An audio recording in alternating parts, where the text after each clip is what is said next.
My father was, he is on the left here, my father was officer of the General Staff of the Soviet Army. He was inspector of land forces, Soviet troops stationed in countries like Mongolia, Cuba, East European countries. This is the picture taken at the entrance of my Institute of Oriental Languages. It's a part of Moscow State University. As every Soviet student, I was, quote-unquote, volunteering for harvesting grain in Kazakhstan. By the end of my training in school, I was recruited by the KGB. This picture was taken on that day, and you can see again how happy it feels to be recruited by the KGB. Pay special attention to number of bottles on the table. One of my functions was to keep foreign guests permanently intoxicated the moment they land at Moscow airport. In 1967, the KGB attached me to this magazine, Look magazine. A group of 12 people arrived to USSR from United States to cover the 50th anniversary of October Socialist Revolution in my country.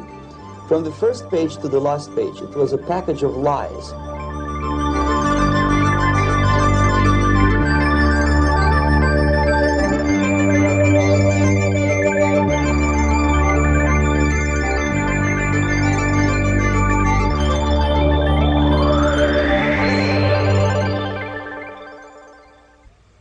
Our conversation is with Mr. Yuri Alexandrovich Bezmenov. Mr. Bezmenov was born in 1939 in a suburb of Moscow. He was the son of a high-ranking Soviet Army officer. He was educated in the elite schools inside the Soviet Union and became an expert in Indian culture and Indian languages. He had an outstanding career with Novosti, which was the, and still is, I should say, the press arm or the press agency of the Soviet Union. It turns out that this is also a front for the KGB. One of his interesting assignments was to brainwash foreign diplomats when they visited Moscow. And he'll tell us a little bit about how they did this and how they planted information which eventually wound up in the press of the free world. He escaped to the West in 1970 after becoming totally disgusted with the Soviet system, and he did this at great risk to his life. He certainly is one of the world's outstanding experts on the subject of Soviet propaganda and disinformation and active measures. Mr. Bezmenov, I'd like to begin by having you tell us a little bit about some of your childhood memories. Well, the most vivid memory of my childhood was Second World War, or to be more precise, the end of the Second World War, when all of a sudden United States, from a friendly nation, which helped us to defeat Nazism, turned overnight into a deadly enemy. And it was very shocking because all newspapers were trying to present an image of belligerent, aggressive American imperialism. Most of the things that we were taught is that United States is aggressive power, which is just about to invade our beautiful, free, socialist country, that American CIA is dropping Colorado beetles on our beautiful potato fields to eliminate our crops, and each schoolboy had a picture of Colorado bug on the back page of his notebook, and we were instructed to go into collective fields to search for those little Colorado bugs. Of course we couldn't find any, neither we could find many potatoes, and that was explained again by the encroachments of the decadent imperialist power. The anti-American paranoia, hysteria in the Soviet propaganda was to such of such a higher degree that many less skeptical people or less stubborn would really believe that United States is just about to invade our beautiful motherland, and some secretly hope that it will come true. That's interesting. Yes.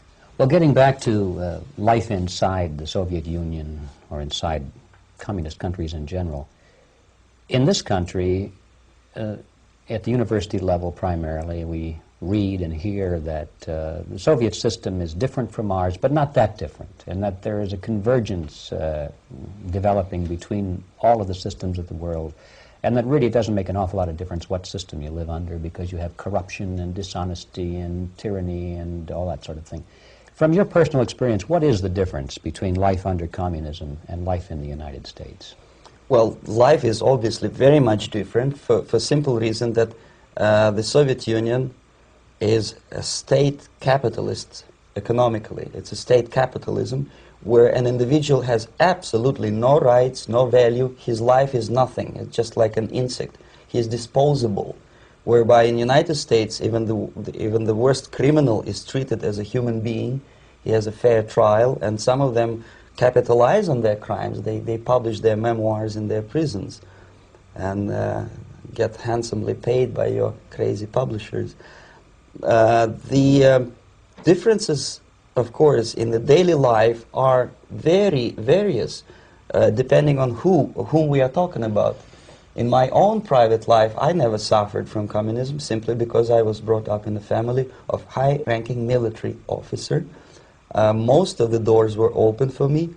Most of my expenses were paid by the government, and I never had any troubles with the authorities or with the police.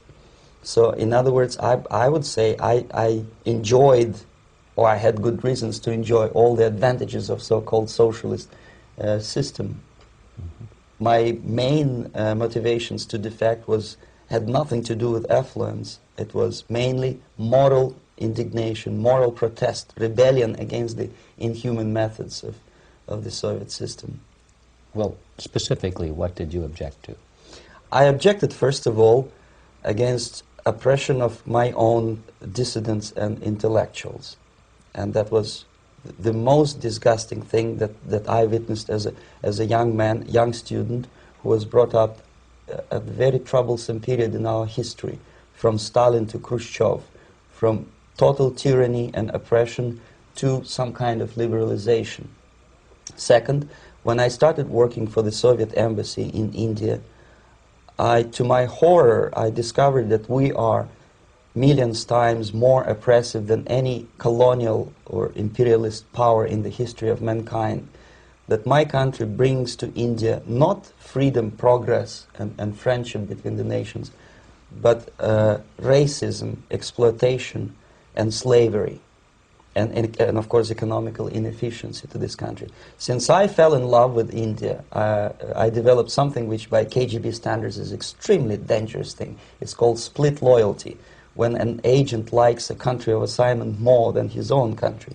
I literally fell in love with this beautiful country, a country of great contrasts, but also great humility, great tolerance, and philosophical and intellectual freedoms.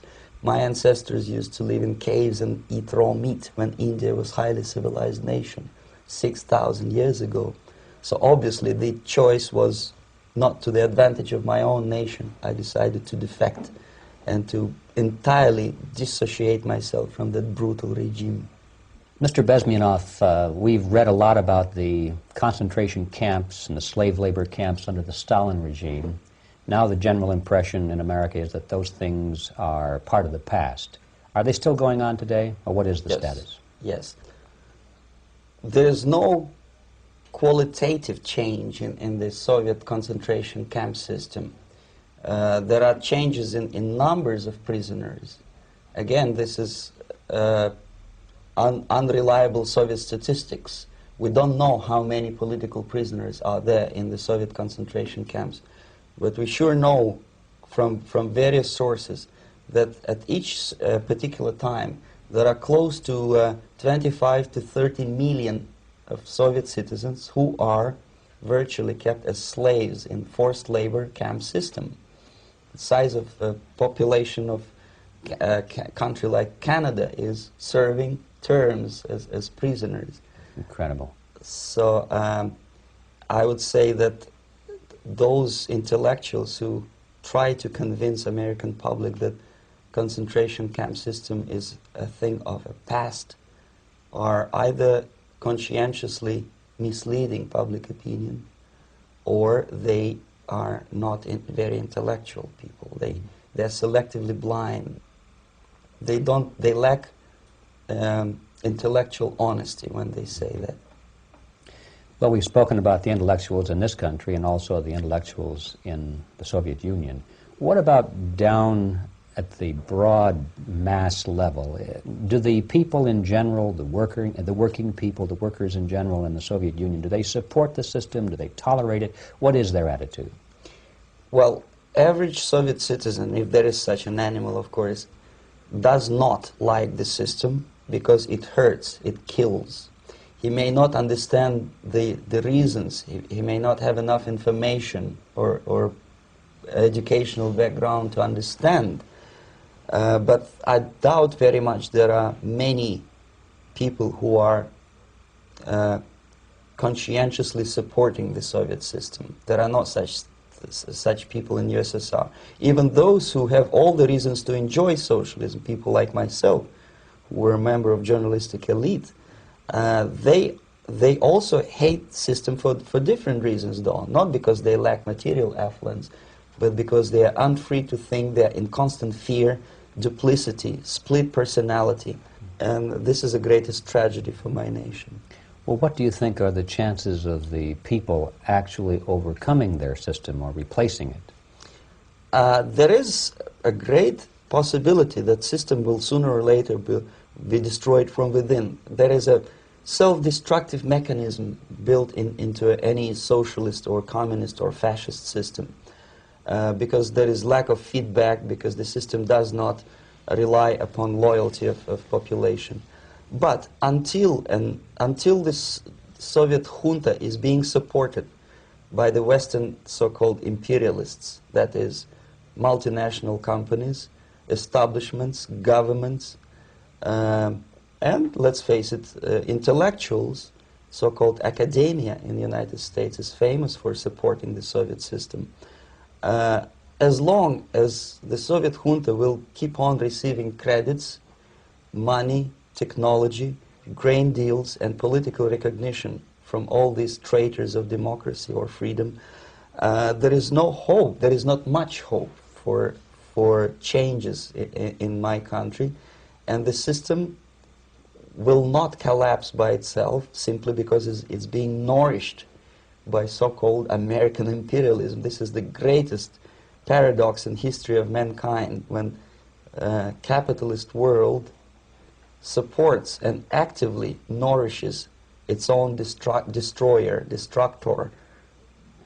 I think you're trying to tell us something in this country. Mm-hmm.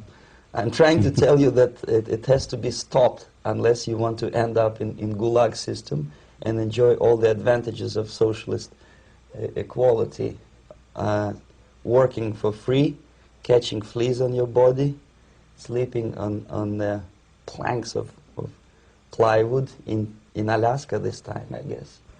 That's where Americans will belong, unless they will wake up, of course, and force their government to stop aiding Soviet fascism. Well, you told us a moment ago why you left the system. I'd like to hear the details of how you did it. It must have been a very dangerous thing. It was not so dangerous, it was crazy. First of all, because defecting in India is virtually impossible, thanks to very strong pressure from the Soviet government. Excuse me, you were in India on assignment at that time? Yes, I was working for the Soviet embassy in New Delhi as a press officer. Mm-hmm. And defecting for a Soviet diplomat is next to impossible. It's a suicide, as I said, because a great friend Indira Gandhi pushed a law through parliament which says, and I quote, "No defector from any country has a right of political asylum in any embassy on the territory of Indian Republic," which is a masterpiece of hypocrisy. No other defector but a Soviet one needs a political asylum.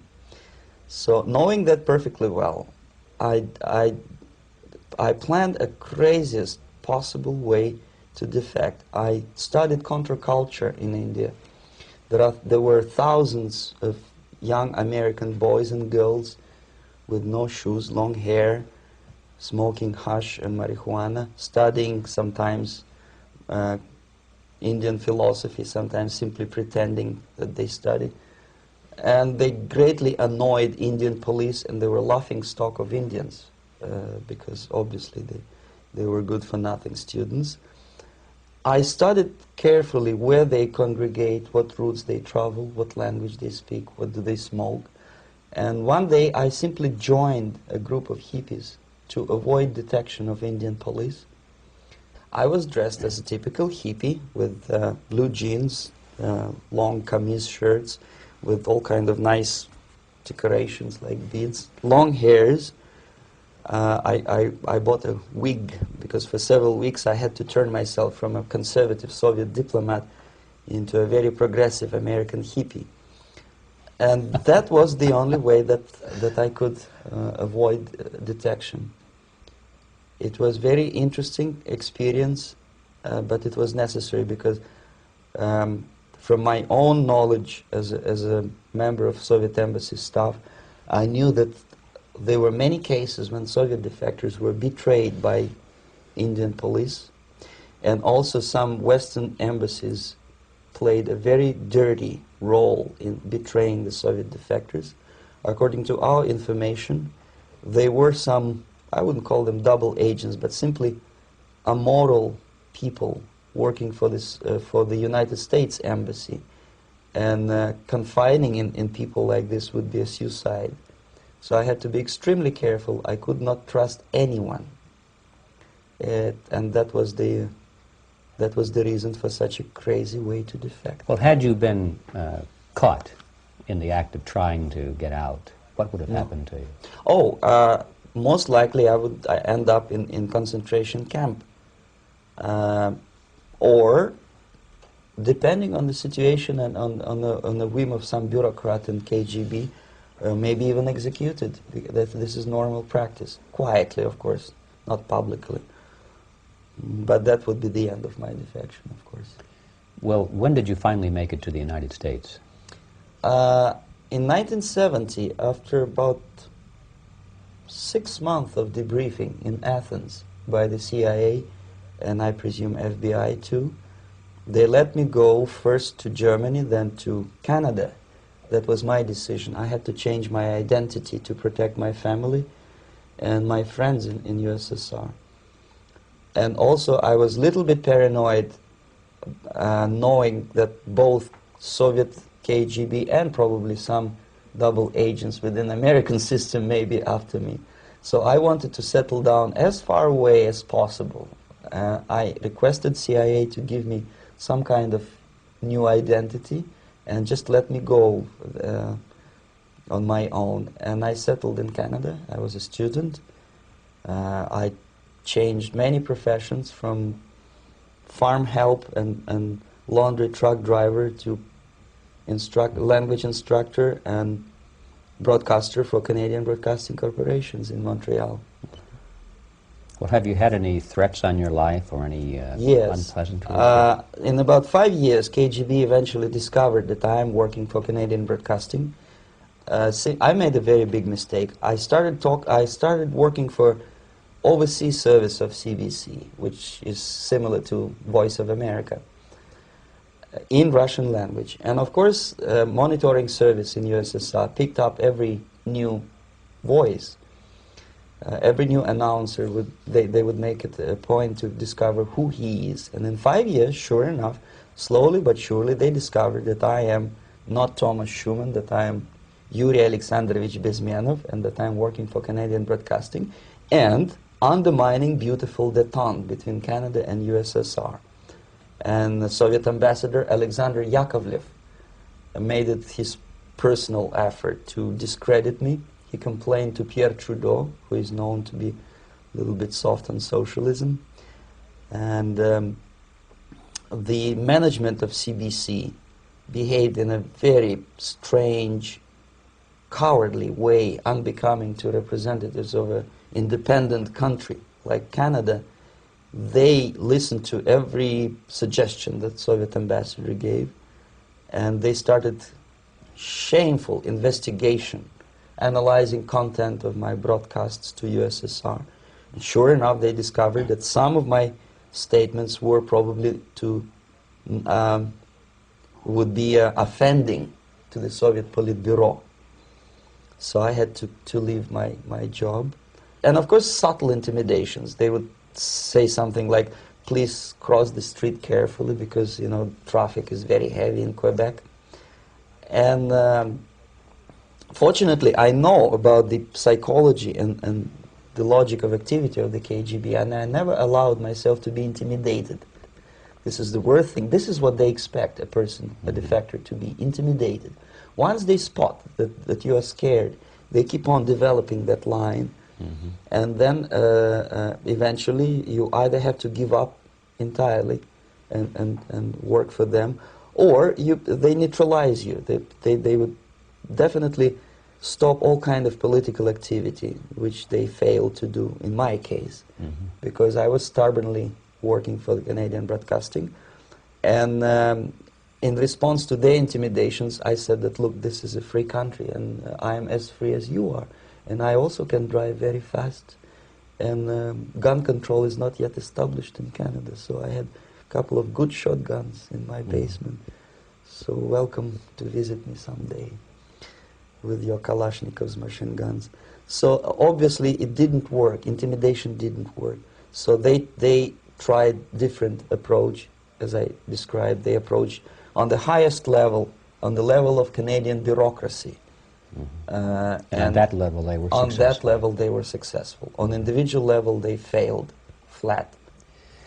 Mr. Bezmenov has brought a series of slides with him that he has taken from the Soviet Union, and I think this is a good time to take a look at the slides. Yes. Now, the viewers will be able to see these slides as we talk about them. Yes, this is a collection of slides which are, some of them are snapshots from my family album, some of them are documents which I smuggled from the Soviet embassy, and some are reproductions from local mass media. I usually show them to establish my credibility as a defector. This is a picture of my native town, Mytishi, about 20 miles north from Moscow. Characteristically, there is a statue of Comrade Lenin in the central square.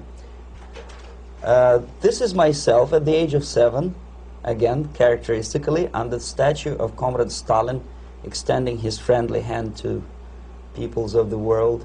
At that age, of course, I was still idealistically minded young communist, and I still believe that sooner or later things will go for better. But I realized that the system stinks, that something is fishy, and that ideology is fake, and the propaganda about advanced Soviet agriculture simply didn't meet the criteria of reality. If they talk about abundance of food and there is none in the stores, there must be something wrong. My father was, he is on the left here, my father was officer of the General Staff of the Soviet Army. He was inspector of land forces, Soviet troops stationed in countries like Mongolia, Cuba, East European countries. Were he alive today, most likely he would be inspecting Soviet troops in Nicaragua, Angola, and many other parts of the world.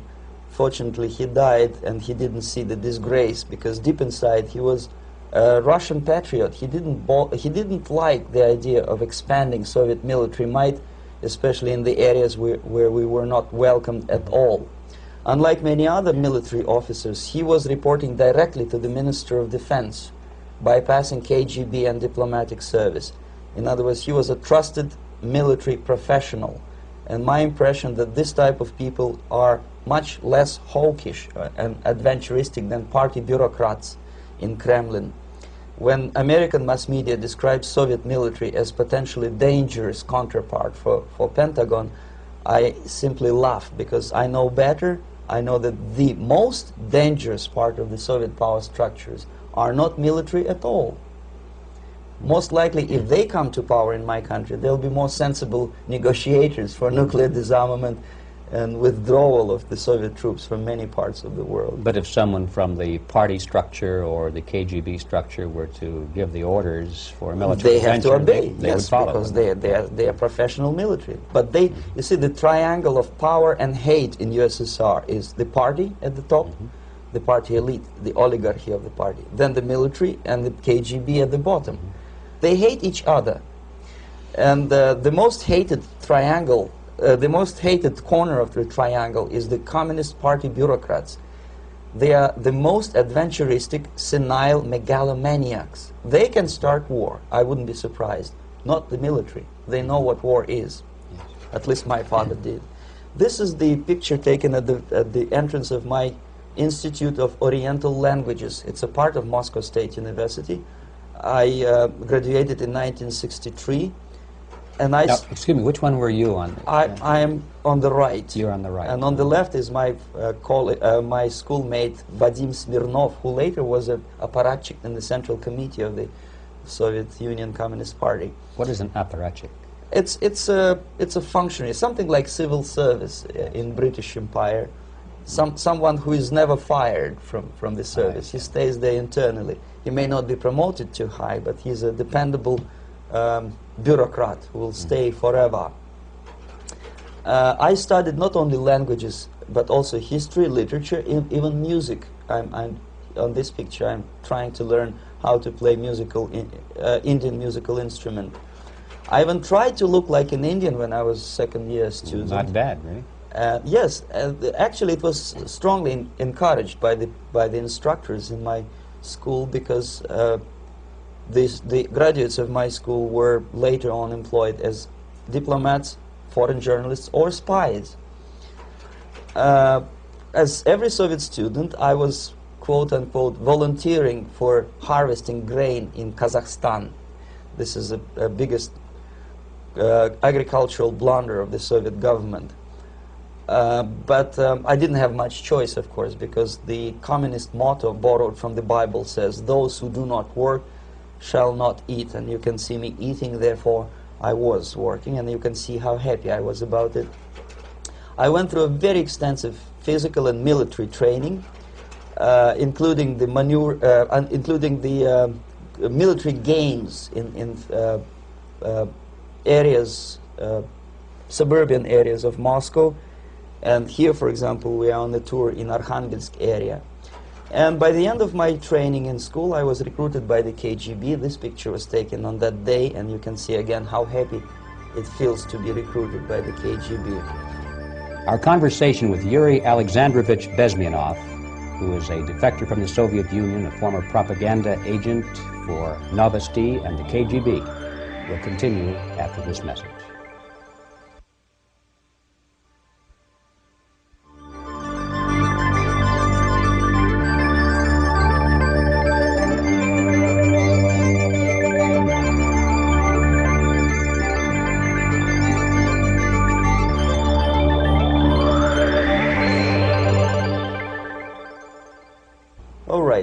As every student in USSR, I went through very extensive physical and military training and civil defense training too. Unlike in the United States, where civil defense is virtually non-existent, zero. In USSR, every student, whatever his major subject, has to go through very extensive 4-year military and civil defense training. You can see me here with a group of students during one of the war games near Moscow. The main idea, of course, is to prepare a huge reserve army of the USSR. Each student has to graduate as a junior lieutenant. In my case, it was administrative and military intelligence service. My first assignment was to India as a translator with the Soviet Economical Aid Group, building refinery complexes in Bihar state and Gujarat state. At that time, I was still naively, idealistically believing that what I was doing contributes to the understanding and cooperation between the nations. It took me quite a number of years to realize that what we were bringing to India was a new type of colonialism, 1,000 times more oppressive and exploitative than any colonialism or imperialism in history of mankind. But at that time, I was still hoping that, well, maybe it's not that bad, could be worse, and things may go for better. And I even tried to implement the beautiful Marxist motto, "Proletarians of all the countries unite." I tried to unite with a nice Indian girl, and I was fascinated by Indian culture, by the family life in this country. But obviously, Communist Party had different plans for my genes, so I had to marry this beautiful Russian girl. In the span of my career, I married 3 times. Most of these marriages were marriages of convenience, on advice from the Department of Personnel. This is normal practice in USSR. When a Soviet citizen is assigned to a foreign job, he has to be married, either to keep family in USSR as hostages, or, if it's a convenience marriage like mine, so that the husband and wife are virtually informers on each other to prevent defection or contamination by decadent imperialist or capitalist ideas. In my case, I hated that girl so much that the moment I landed in Moscow, we were divorced, and I married later, second time. By the end of my first assignment in India, I was promoted to the position of public relation officer. You can see me here translating a speech by a Soviet boss. And you're on the right. I'm on the right here, yes. And it was, the occasion was commissioning of the refinery complex in Bihar, Barauni. Back in Moscow, I was immediately recruited by Novosti Press Agency, which is a propaganda and ideological subversion front for the KGB. 75% of the members of the Novosti are commissioned officers of the KGB. The other 25 are, like myself, co-opted agents who are assigned to specific operations. In this particular case, you can see me talking to students of Lumumba Friendship University in Moscow. This is a huge school under the direct control of the KGB and Central Committee, where future leaders of the so-called national liberation movements are being educated and selected carefully. And some of them have absolutely, this, for example, is a group of students from Lumumba. They don't look like students at all. They look more like military, and that's exactly what they were. They were dispatched back to their countries to be leaders of the so-called national liberation movements, or to be translated into normal human language, leaders of international terrorist groups. Another area of activity when I was working for the Novosti was to accompany groups of so-called progressive intellectuals, writers, journalists, publishers, teachers, professors of colleges. You can see me here in Kremlin. I'm second on the left, with a group of Pakistani and Indian intellectuals. Most of them pretended they don't understand that we are actually working on behalf of the Soviet government and the KGB. They pretended that they are actually being guests, VIP intellectuals, that they are treated according to their merits and their intellectual abilities. For us, they were just a bunch of political prostitutes to be taken advantage for various propaganda operations. Therefore, you can see perfectly well the senior colleague of mine on the left doesn't really have that much respect on his face, and myself with a very skeptical smile, typical KGB sarcastic smile, anticipating another victim of ideological brainwashing. This is how a typical conference in Novosti headquarters in Moscow looked like.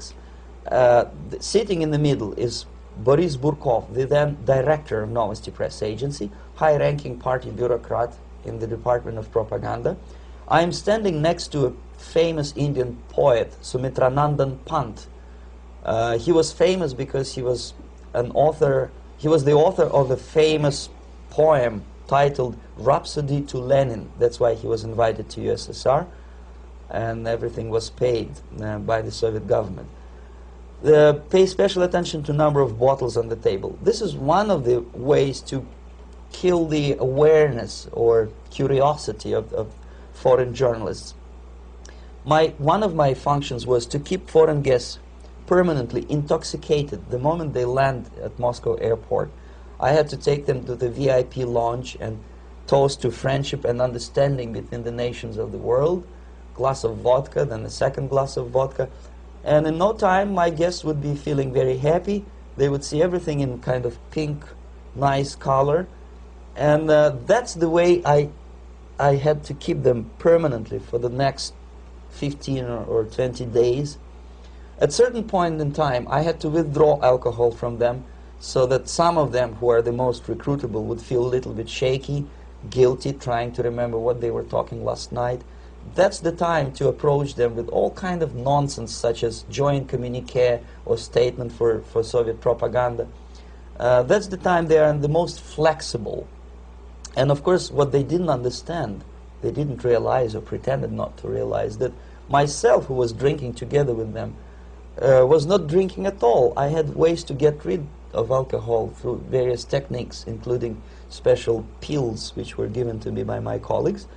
But they were taking it seriously. In other words, they would consume quite large volumes of alcohol and feel quite uneasy next morning.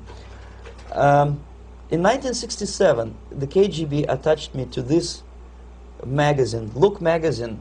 A group of 12 people arrived to USSR from United States to cover the 50th anniversary of October Socialist Revolution in my country. From the first page to the last page, it was a package of lies, propaganda cliché, which were presented to American readers as opinions and deductions of American journalists. Nothing could be far from truth. These were not opinions. They were not opinions at all. They were the clichés which the Soviet propaganda wants American public to think that they think. If it does make any sense at all. It sure does, because from the viewpoint of the Soviet propaganda, although there are some subtle criticism of the Soviet system, the basic message is that Russia today is a nice, functioning, efficient system supported by majority of population. That's the biggest lie. And of course, American intellectuals and journalists from Look magazine elaborated on that untruth in various different ways. They intellectualized that lie. They found all kinds of justifications for telling lies to American public. Excuse me, it was partly your job to make sure that they got these ideas, yes, and accepted them as their own ideas. Right. Actually, even before they arrived to USSR, and they paid astronomical sum of money for that visit, they were submitted, this Novosti Press Agency developed so-called backgrounders, 20-25 pages of information and opinions which were presented to the journalists even before they bought their tickets to Moscow. They had to analyze the situation, and judging on their reaction to that backgrounder, the local Novosti representative or local Soviet diplomat in Washington, D.C. would assess whether they be given visa to USSR or not. So they were selected ahead of time. Oh yes, they were pre-selected very carefully, and there is not much chance for honest journalists to arrive to USSR and to stay there for 1 year and to bring this package of lies back home. This, for example, is a centerfold of the Look magazine. They presented this monument erected by Communist Party in Stalingrad as the symbol, personification of Russian military might. And they said in the article, which is published on the site, that Soviets are very proud of the victory in the Second World War. This is another big myth, a lie. No sensible people would be proud to lose 20 millions of their countrymen in a war which was started by Genoese Hitler and Comrade Stalin and paid by American multinationals. Most of the Soviet citizens look at this type of monuments with disgust and sorrow, because every family lost father, brother, sister, or child in the Second World War. Yet American journalists who were trying to appease, to please their hosts, presented this picture on the centerfold as the symbol and personification of Soviet national, they call it Russian national spirit. And it was greatest misconception and a very tragic misunderstanding. Of course, Look magazine was not distributed in USSR. The main audience was in United States. But I presume that many Americans, millions of Americans who were reading Look magazine at that time, had absolutely wrong idea about the sentiments of my nation, about what the Soviets are proud of and what they hate. This is a group, you see the same lady with the sword in Stalingrad. This is the group of journalists. Myself is in the center with the same devilish smile. And Mr. Philip Harrington is on the extreme left there with his camera. This is the gentleman which was so deaf or so uninterested in what I had to say to him. This is the same picture, a blow-up of the same picture. Many guests from various countries, in this particular case from Asia and Africa, were taken by me as a Novosti Press Agency employee for a tour across Siberia, for example. We would show them typical kindergarten, you see, nothing special by American standards, just nice children sitting, eating their breakfast or lunch. What they could not understand, or they pretended not to understand, that this is an exemplary kindergarten. This is not the kindergarten for average person or average family in USSR.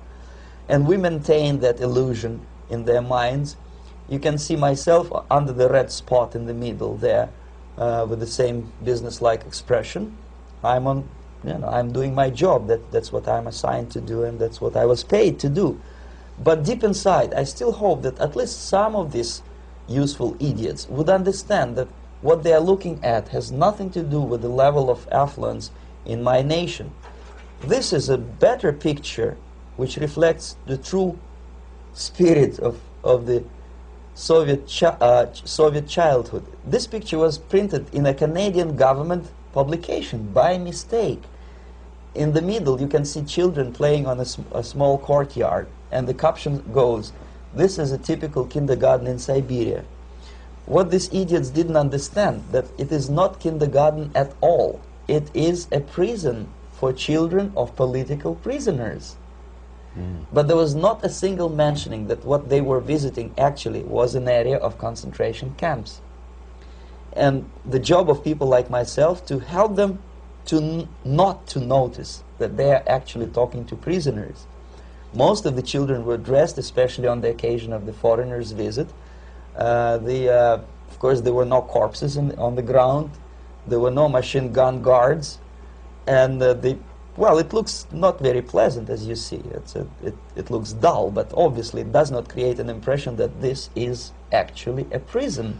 Well, did any of the journalists have the curiosity to ask about prisons and that kind of thing? Yes. They were in Siberia. This Yes. is what you associate. Yes, some of them asked questions, and naturally we would give them, for the stupid question, we give them stupid answer. No, there are no prisons in Siberia. No, most of the people who you see are free citizens of USSR. They are very happy to be here, and they are contributing to the glory of the socialist system.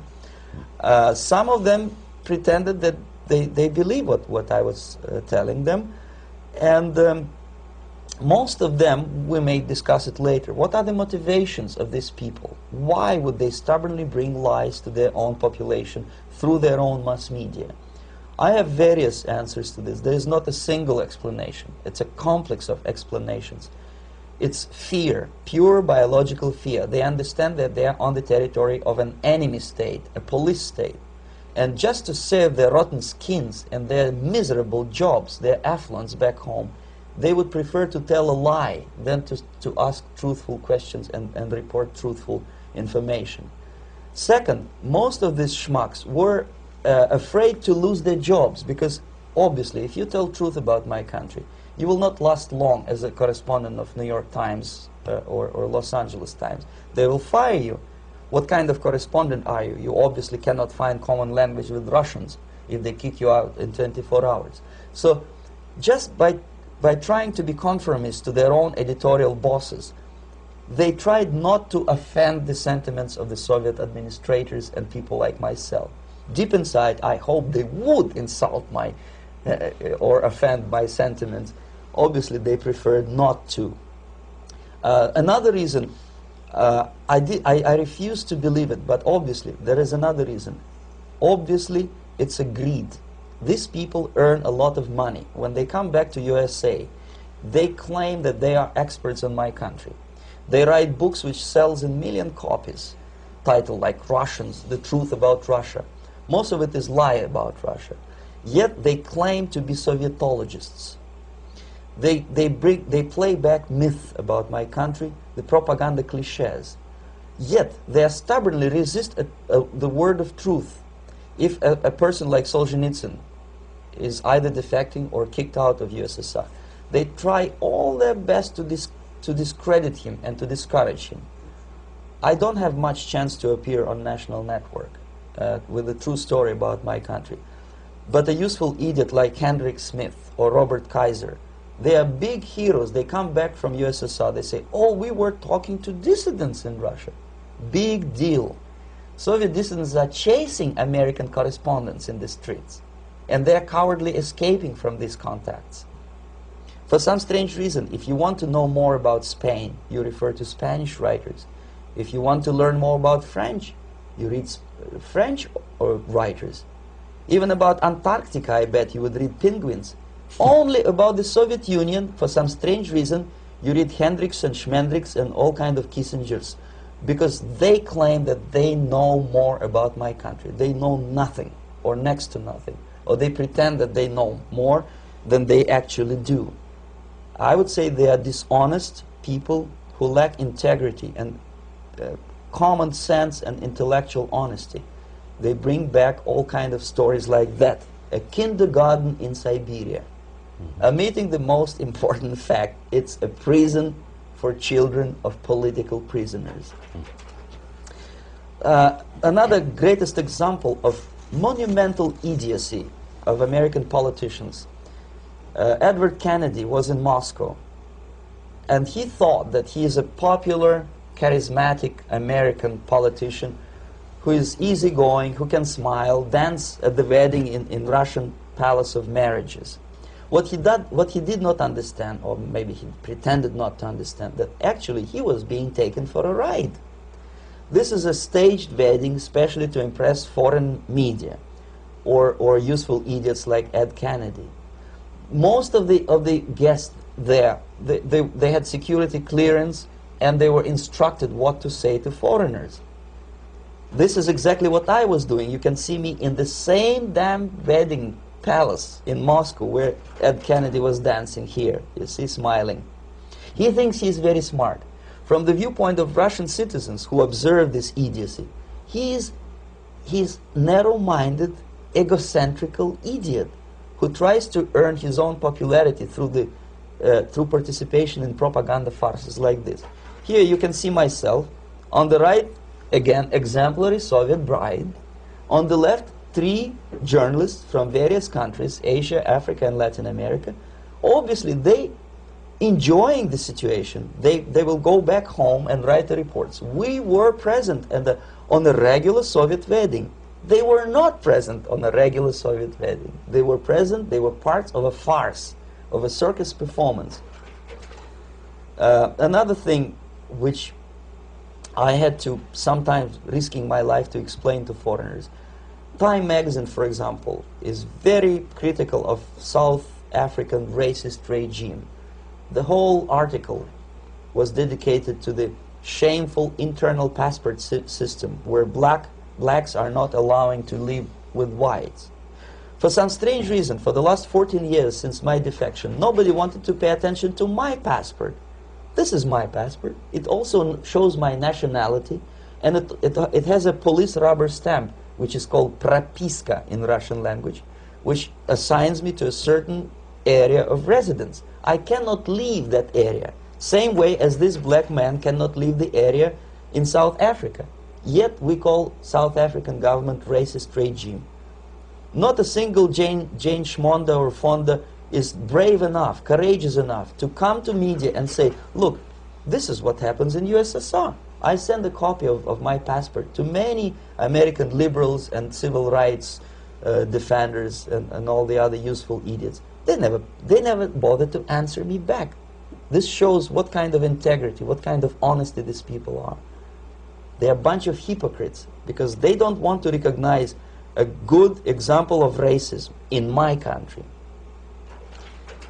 This is the first stage of befriending a professor. You can see myself on the left with the same James Bond smile.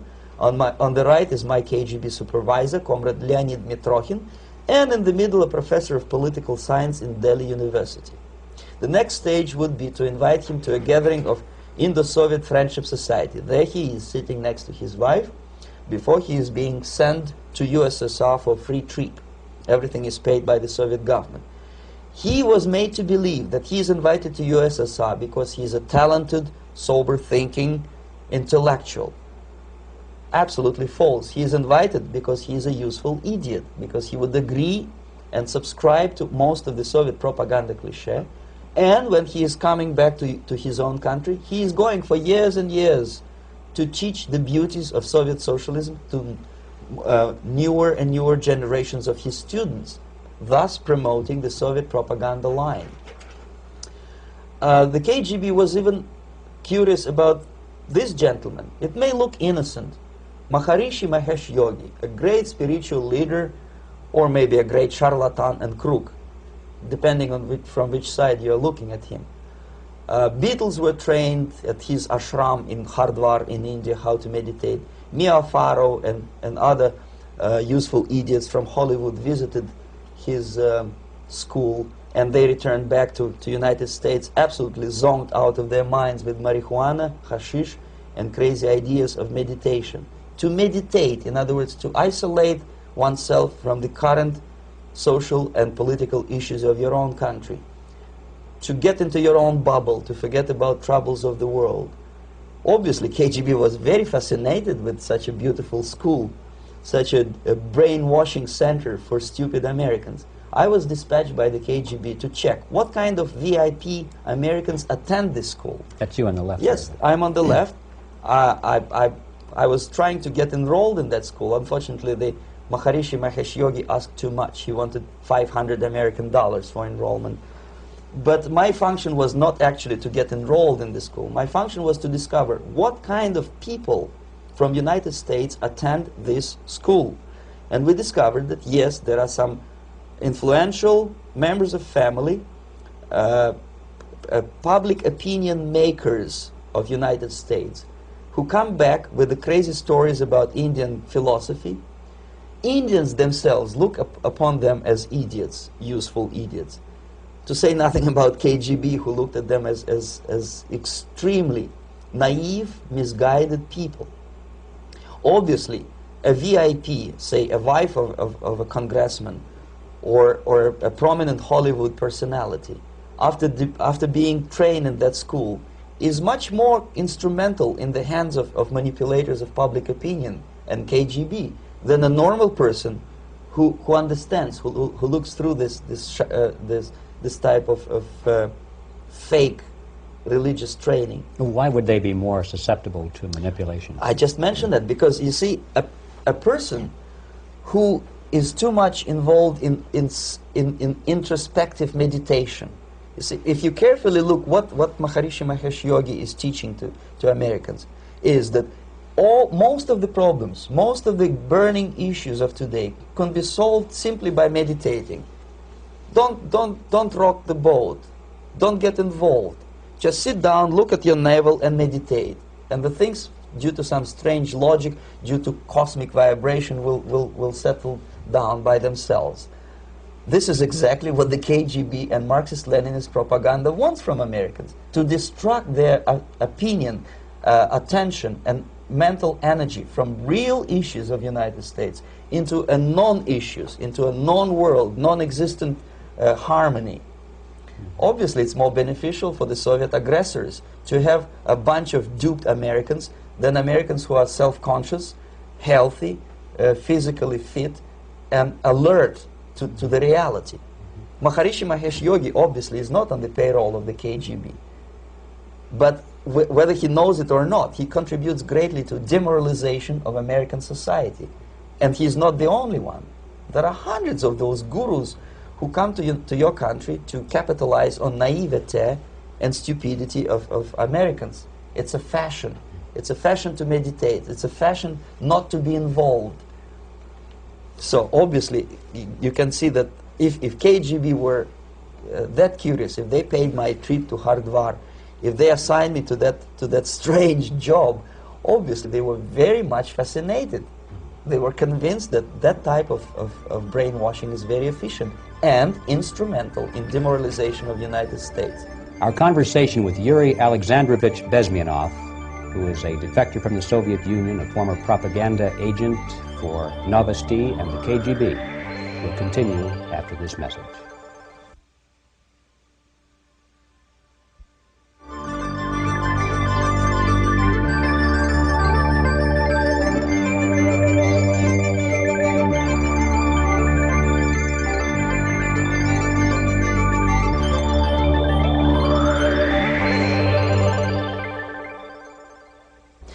This picture shows the part of the building of USSR embassy, and my supervisors. On the left is Comrade Mehdi, an Indian communist, and on the right, Comrade Mitrokhin, my supervisors in the secret department of research and counter-propaganda. It has nothing to do with either research or counter-propaganda. Most of the activity of that department was to compile huge volume of information on individuals who were instrumental in creating public opinion. Publishers, editors, journalists, actors, educationalists, professors of political science, members of parliament, representatives of business circles. Most of these people were divided roughly in two groups. Those who would toe the Soviet foreign policy, they would be promoted to the positions of power through media and public opinion manipulation. Those who refused the Soviet influence in their own country would be character assassinated or executed physically come revolution. Same way as in the small town of Hue in South Vietnam, several thousands of Vietnamese were executed in one night when the city was captured by Viet Cong for only 2 days.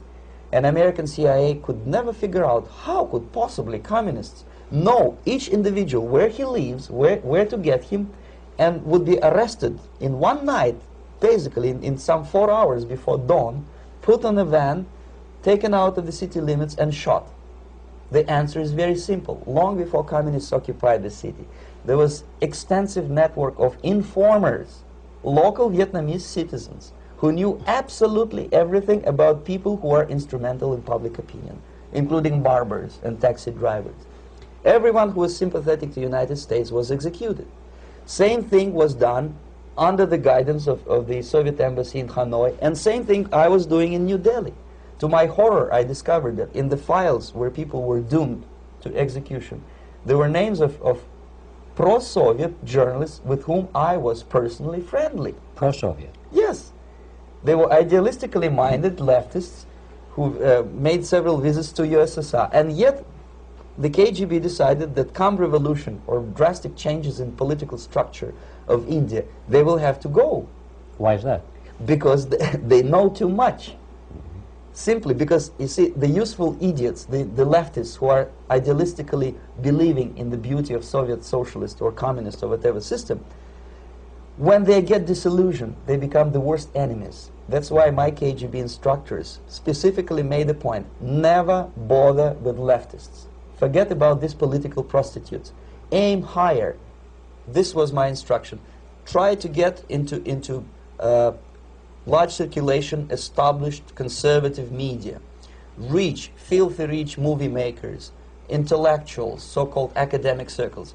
Cynical, egocentric people who can look into your eyes with angelic expression and tell you a lie. These are the most recruitable people, people who lack moral principles, who are either too greedy or too suffer from self-importance. They feel that they matter a lot.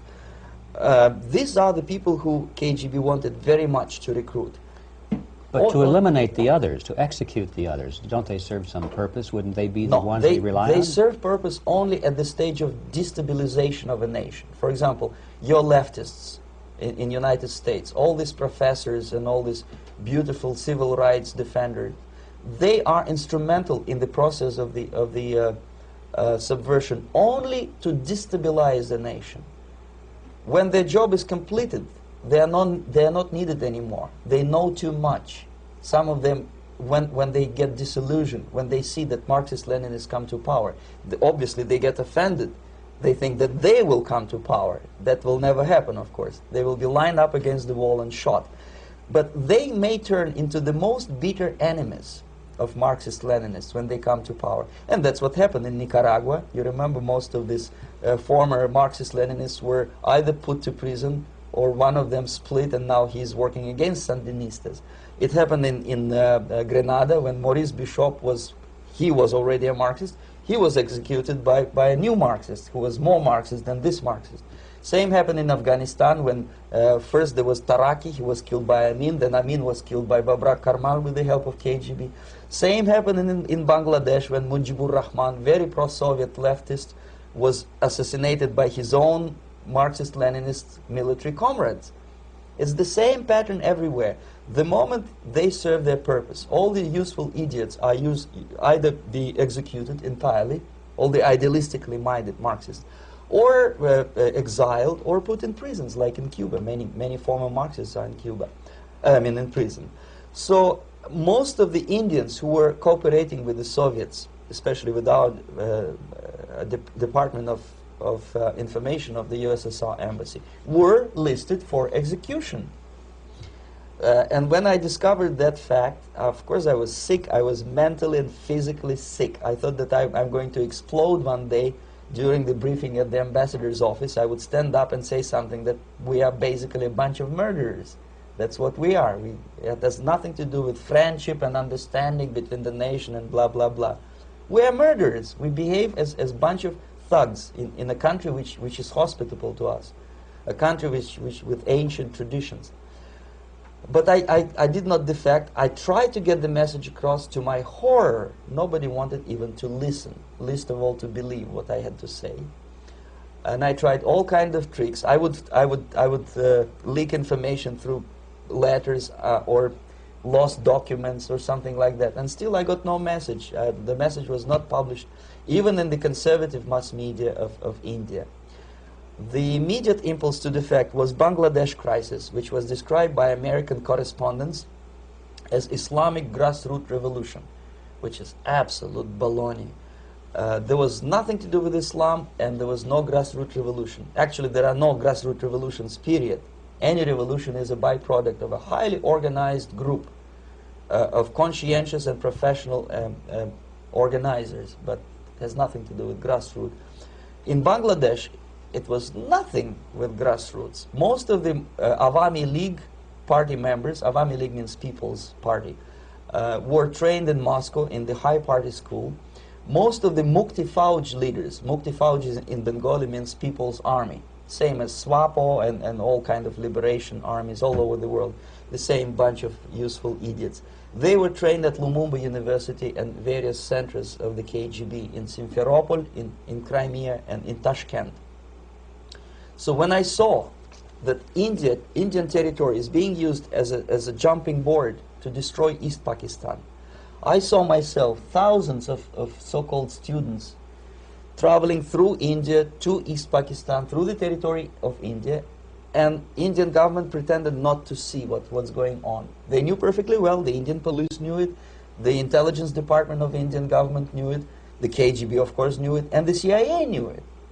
That was most infuriating, because when I defected and I explained to the CIA debriefers they should watch out because East Pakistan is going to erupt any moment, they said I was reading too many James Bond novels.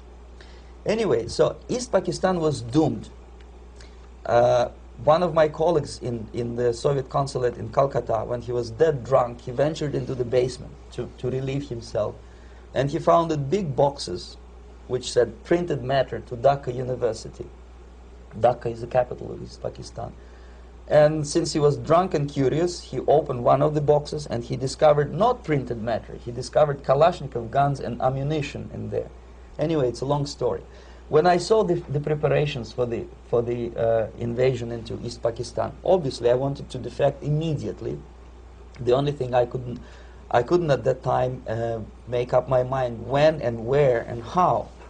One of the reasons, of course, you see, I was in love with India. I mentioned it before. I spoke the languages. I socialized with people. And I understood that I had to act fast unless I want this beautiful country to be permanently and irreparably damaged by our presence. One of the reasons not to defect was, as you can see, I was living in relative affluence. Who the hell in the normal mind would defect and do what? To be abused by your media, to be called McCarthyist and fascist and paranoid, or to drive a taxi in New York City? What for? What the hell for should I defect? To be abused by Americans, to be insulted in exchange for my effort to bring the truthful information about impending danger of subversion. As you can see, I was living in quite a comfortable conditions next to swimming pool, where Indians were not allowed, by the way. I was highly paid expert in propaganda. I had my family. I was respected by my nation. My career was cloudless. The third reason, how to defect with the family. To defect with the baby and the wife would be virtual suicide, because according to law, that hypocritical law which I quoted before, the Indian police will have to hand me over back to the KGB, and that will be the end of my defection and probably my life. Again, I cannot smuggle my wife because she was not quite sure what I was doing.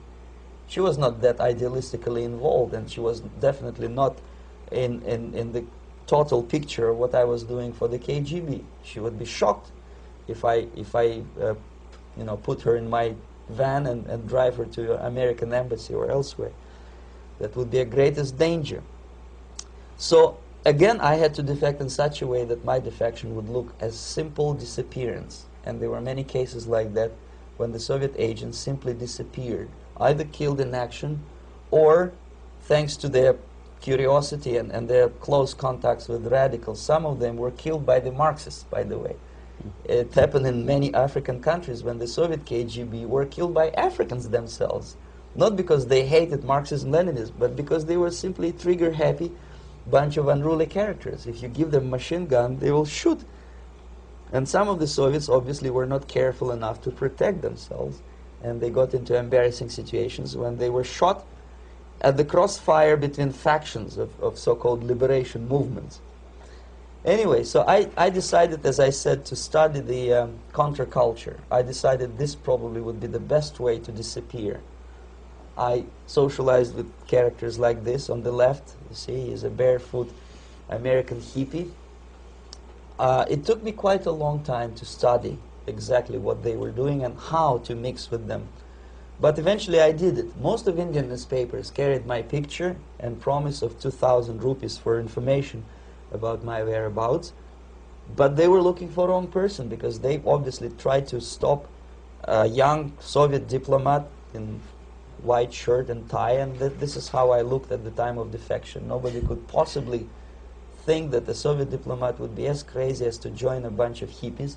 That's you. Yes, travel India and smoke hash. So I made it literally almost like a Hollywood-style detective story. From under the nose of the KGB in Bombay airport, I landed the plane and I flew to Greece, where I was debriefed by the CIA. That's basically that's all for my slides. We can turn off the projector, and that's very interesting. Well, you spoke several times before about ideological subversion. That is a phrase that I'm afraid some Americans don't fully understand. When the Soviets used the phrase ideological subversion, what do they mean by it? Ideological subversion is the process which is legitimate, overt, and open. You can see it with your own eyes. All you have to do, all American mass media has to do, is to unplug their bananas from their ears, open up their eyes, and they can see it. There is no mystery. There is nothing to do with espionage. I know that espionage intelligence gathering looks more romantic. It sells more deodorants through the advertising, probably. That's why your Hollywood producers are so crazy about James Bond type of thrillers. But in reality, the main emphasis of the KGB is not in the area of intelligence at all.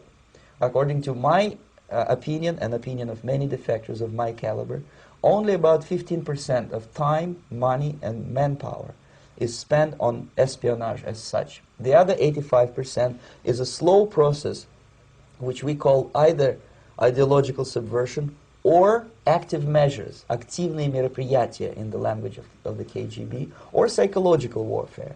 What it basically means is to change the perception of reality of every American to such an extent that despite of the abundance of information, no one is able to come to sensible conclusions in the interests of defending themselves, their families, their community, and their country. It's a great brainwashing process which goes very slow, and it's divided in 4 basic stages. The first one being demoralization. It takes from 15 to 20 years to demoralize a nation. Why that many years? Because this is the minimum number of years which requires to educate one generation of students in the country of your enemy, exposed to the ideology of the enemy. In other words, Marxism-Leninism ideology is being pumped into the soft heads of at least 3 generations of American students without being challenged or counterbalanced by the basic values of Americanism, American patriotism. The result you can see. Most of the people who graduated in the 60s, dropouts or half-baked intellectuals, are now occupying the positions of power in the government, civil service, business, mass media, educational system. You are stuck with them. You cannot get rid of them. They are contaminated. They are programmed to think and react to certain stimuli in a certain pattern. You cannot change their mind, even if you expose them to authentic information, even if you prove that white is white and black is black. You still cannot change the basic perception and the logic of behavior. In other words, these people, the process of demoralization is complete and irreversible. To get rid of society of these people, you need another 20 or 15 years to educate a new generation of patriotically minded and common sense people who would be acting in favor and in the interests of the United States society. And yet these people who have been programmed and, as you say, in place and Yes. who are favorable to an opening with the Soviet concept, these are the very people who would be marked for extermination in this country? Most of them, yes. Simply because the psychological shock when they will see in future what the beautiful society of equality and social justice means in practice, obviously they will revolt. They will be very unhappy, frustrated people. And the Marxist-Leninist regime does not tolerate these people. Obviously they will join the links of dissenters, dissidents. Unlike in present United States, there will be no place for dissent in future Marxist-Leninist America. Here you can get popular like Daniel Ellsberg and filthy rich like Jane Fonda for being dissident, for criticizing your Pentagon. In future, these people will be simply squashed like cockroaches. Nobody is going to pay them nothing for their beautiful, noble ideas of equality. This they don't understand, and it will be a greatest shock for them, of course. The demoralization process in the United States is basically completed already. For the last 25 years, actually it's overfulfilled, because demoralization now reaches such areas where previously not even Comrade Andropov and all his experts would even dream of such a tremendous success. Most of it is done by Americans to Americans, thanks to lack of moral standards. As I mentioned before, exposure to true information does not matter anymore. A person who was demoralized is unable to assess true information. The facts tell nothing to him. Even if I shower him with information, with authentic proof, with documents, with pictures, even if I take him by force to the Soviet Union and show him concentration camp, he will refuse to believe it until he is going to receive a kick in his fat bottom. When a military boot crashes his balls, then he will understand, but not before that. That's the tragic of the situation of demoralization.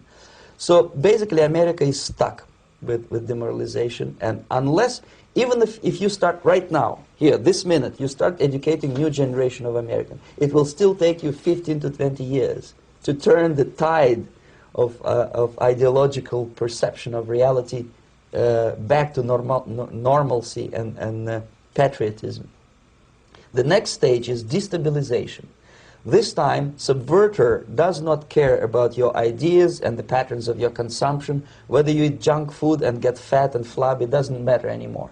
This time, and it takes only from 2 to 5 years to destabilize a nation, what matters is essentials: economy, foreign relations, defense systems.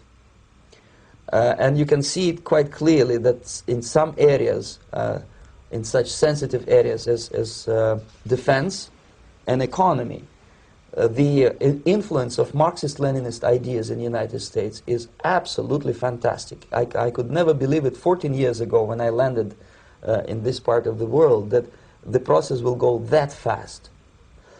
The next stage, of course, is crisis. It may take only up to 6 weeks to bring a country to the verge of crisis. You can see it in Central America now. And after crisis, with a violent change of power, structure, and economy, you have so-called the period of normalization. It may last indefinitely. Normalization is a cynical expression borrowed from Soviet propaganda. When the Soviet tanks moved into Czechoslovakia in '68, Comrade Brezhnev said, "Now the situation in brotherly Czechoslovakia is normalized." This is what will happen in the United States if you allow all these schmucks to bring the country to crisis, to promise people all kind of goodies and the paradise on earth, to destabilize your economy, to eliminate the principle of free market competition, and to put a big brother government in Washington, D.C., with benevolent dictators like Walter Mondale, who will promise lots of things, never mind whether the promises are fulfillable or not. He will go to Moscow to kiss the bottoms of new generation of Soviet assassins, never mind. He will create false illusions that the situation is under control. Situation is not under control. Situation is disgustingly out of control. Most of the American politicians, media, and educational system trains another generation of people who think they are living at a peacetime. False. United States is in the state of war, undeclared total war against the basic principles and the foundations of this system. And the initiator of this war is not Comrade Andropov, of course. It's the system. However ridiculous it may sound, the world communist system or the world communist conspiracy, whether I scare some people or not, I don't give a hoot. If you are not scared by now, nothing can scare you. But you don't have to be paranoid about it. What actually happens now, that unlike myself, you have literally several years to live on unless the United States wake up. The time bomb is ticking. With every second, the disaster is coming closer and closer. Unlike myself, you will have nowhere to defect to, unless you want to live in Antarctica with penguins. This is it. This is the last country of freedom and possibility. Okay, so what do we do? What is your recommendation to the American people? Well, the immediate thing that comes to my mind is, of course, there must be a very strong national effort to educate people in the spirit of real patriotism, number one. Number two, to explain them the real danger of socialist, communist, whatever, welfare state, big brother government. If people will fail to grasp the impending danger of that development, nothing ever can help United States. You may kiss goodbye to your freedom, including freedoms to homosexuals, to prison inmate. All these freedoms will vanish, evaporate in 5 seconds, including your precious lives. The second thing, the moment at least part of United States population is convinced that the danger is real, they have to force their government. And I'm not talking about sending letters, signing petitions, and all this beautiful, noble activity. I'm talking about forcing United States government to stop aiding communism. Because there is no other problem more burning and urgent than to stop the Soviet military-industrial complex from destroying whatever is left of the free world. And it is very easy to do. No credits, no technology, no money, no political or diplomatic recognition, and of course no such idiocy as grain deals to USSR. The Soviet people, 270 millions of Soviets, will be eternally thankful to you if you stop aiding a bunch of murderers who sit now in Kremlin and whom President Reagan respectfully calls government. They do not govern anything, least of all such complexity as the Soviet economy. So basic, two very simple, maybe too simplistic answers or solutions, but nevertheless they are the only solutions. Educate yourself, understand what's going on around you. You are not living at the time of peace. You are in a state of war, and you have precious little time to save yourself. You don't have much time, especially if you are talking about young generation. There is not much time left for convulsions and sexual masturbation to the beautiful disco music. Very soon it will go, just overnight. If we are talking about capitalists or wealthy businessmen, I think they are selling the rope on which they will hang very soon. If they don't stop, if they cannot curb their unsettled desire for profit, and if they keep on trading with the monster of the Soviet communism, they are going to hang very soon. And they will pray to be killed, but unfortunately they will be sent to Alaska probably to manage industry of slaves. It's simplistic. I know it sounds unpleasant. I know Americans don't like to listen to things which are unpleasant. But I have defected not to tell you the stories about such idiocy as microfilm, James Bond type espionage. This is garbage. You don't need any espionage anymore. I have come to talk about survival. It's a question of survival of this system. You may ask me, what is it in for me? Survival, obviously, because unlike, as I said, I am now in your boat. If we sing together, we'll sing beautifully together. There is no other place on this planet to defect to.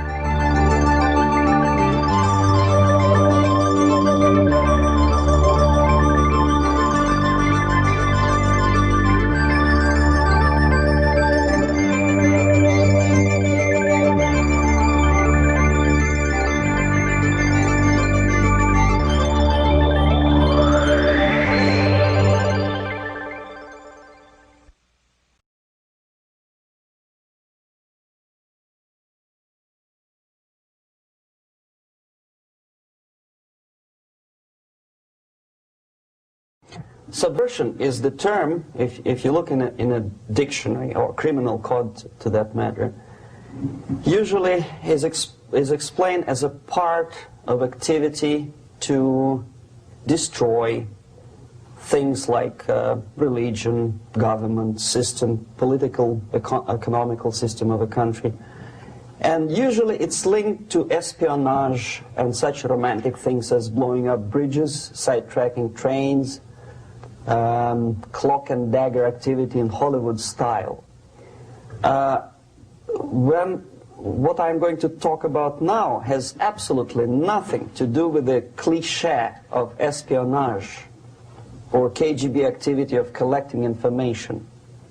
So the greatest mistake or misconception, I think, is that whenever we are talking about KGB, for some strange reason, starting from Hollywood movie makers to professors of political science and quote-unquote experts on Soviet affairs, or Kremlinologists as they call themselves, they think that the most desirable thing for Andropov and the whole KGB is to steal blueprints of some supersonic jet, bring it back to Soviet Union and sell it to the Soviet military-industrial complex. It's only partly true. If we take the whole time, money, and manpower that the Soviet Union and KGB in particular spends outside of USSR border, we will discover, of course there are no official statistics unlike with CIA or FBI, that the espionage as such occupies only 10 to 15% of money, time, and manpower. 15% of the activity of KGB. The rest, 85%, is always subversion. And unlike a dictionary of English, Oxford Dictionary, subversion in Soviet terminology means always a destructive, aggressive activity aimed to destroy the country, nation, or geographical area of your enemy. So there's no romantics in there, absolutely. No blowing up bridges, no microfilms in Coca-Cola cans, nothing of that sort. No James Bond nonsense. It's most of this activity is overt, legitimate, and easily observable if you give yourself time and trouble to observe it. But according to the law and law enforcement systems of the Western civilization, it's not a crime.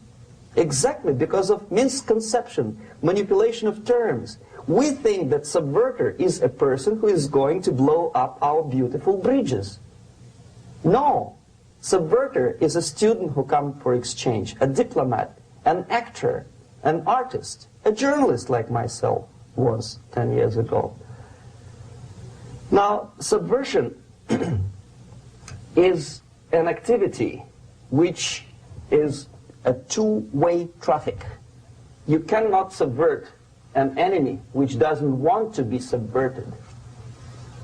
If you know history of Japan, for example, before 20th century, Japan was a closed society.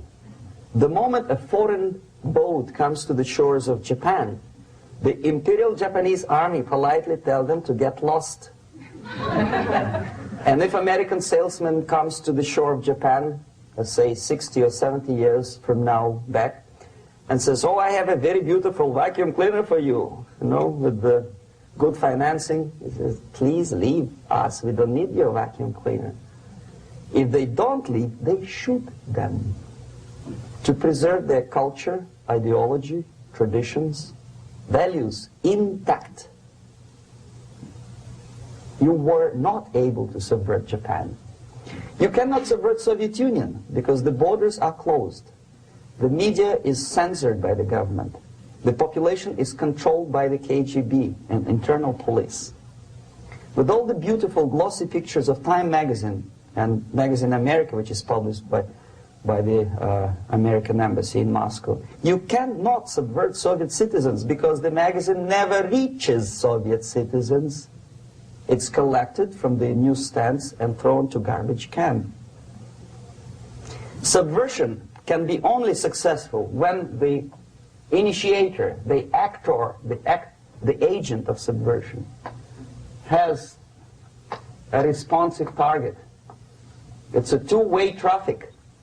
United States is a receptive target of subversion. There is no response similar to that one from United States to the Soviet Union. It stops halfway somewhere. It never reaches here. The theory of subversion goes all the way back 2,500 years ago.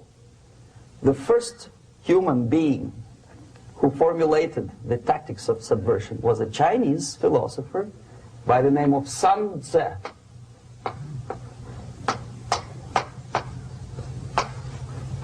2,500 years BC. He was an advisor for several imperial courts in ancient China.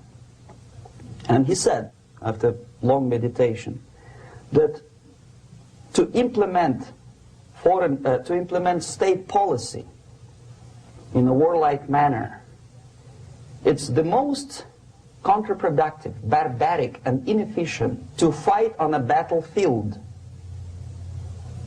You know that war is continuation of state policy, right? So if you want successfully to implement your state policy, and you start fighting, this is the most idiotic way to do it. The highest art of warfare is not to fight at all, but to subvert anything of value in the country of your enemy, until such time that the perception of reality of your enemy is screwed up to such an extent that he does not perceive you as an enemy, and that your system, your civilization, and your ambitions look to your enemy as an alternative, if not desirable, then at least feasible. Better red than dead. That's the ultimate purpose, the final stage of subversion, after which you can simply take your enemy without a single shot being fired, if the subversion is successful. This is basically what subversion is. As you see, not a single mentioning of blowing up bridges. Of course, Sun Tzu didn't know about blowing up bridges. Maybe there were not that many bridges at that time. But the basics of subversion is being taught to every student of KGB school in USSR and to officers of military academies. I'm not sure if the same author is included in the list of reading for American officers, to say nothing about ordinary students of political science. I had difficulty to find the translation of Sun Tzu in the library of a university in Toronto and later on here in Los Angeles. But it's a book which is not available. It is forced to every student in USSR. Every student who is taught to be dealing further in his future career with foreigners. What subversion is? Basically, it consists of 4 periods, time-wise. If we start from here and go this way, time, right? This is the beginning point. The first stage of subversion is the process which is called, basically, demoralization. It says for itself what it is.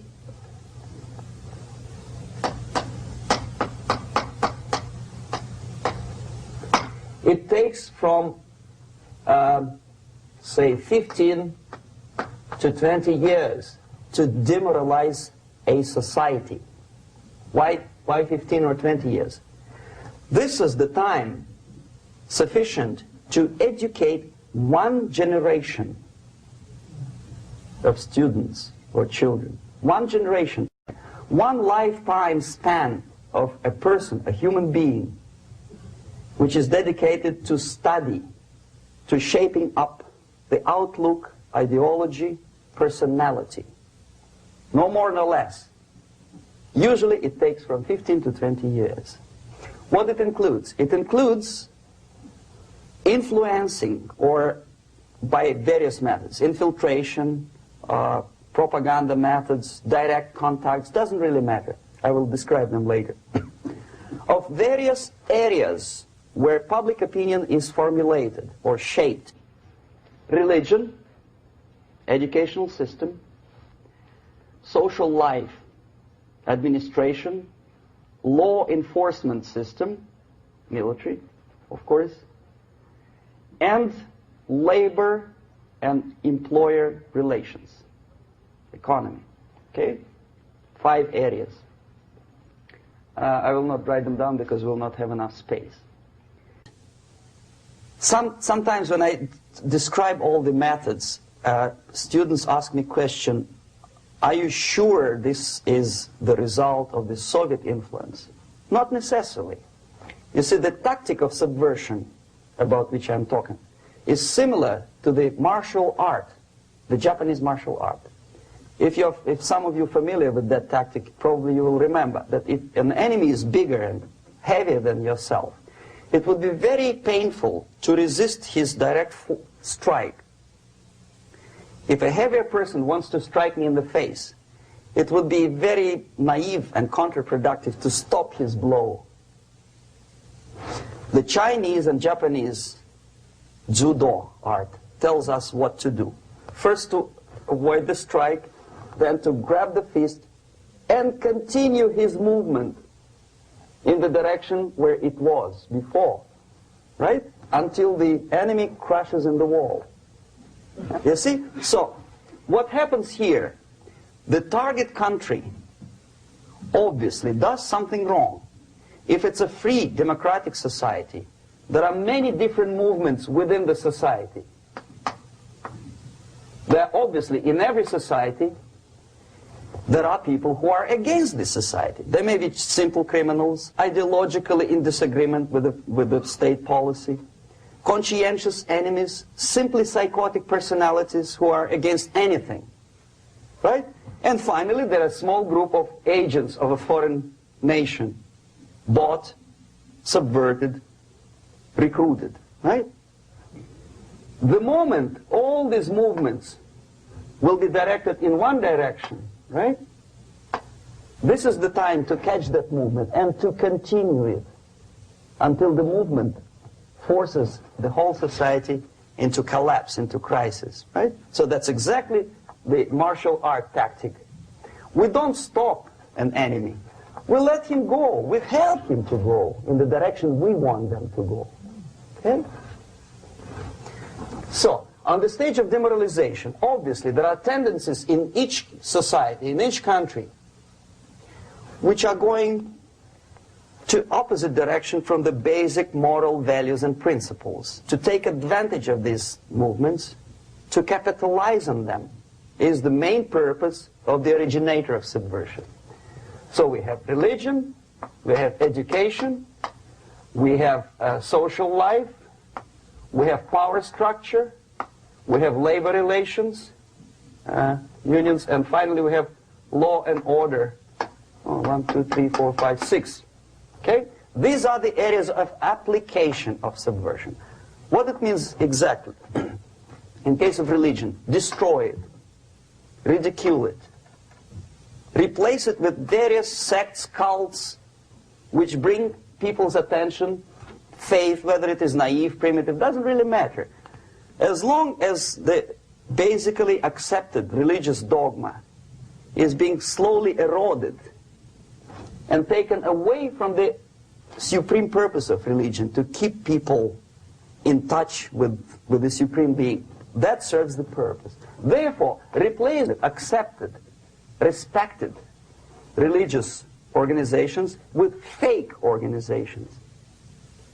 Distract people's attention from the real faith and attract them to various different faiths. Education. Distract them from learning something which is constructive, pragmatic, efficient.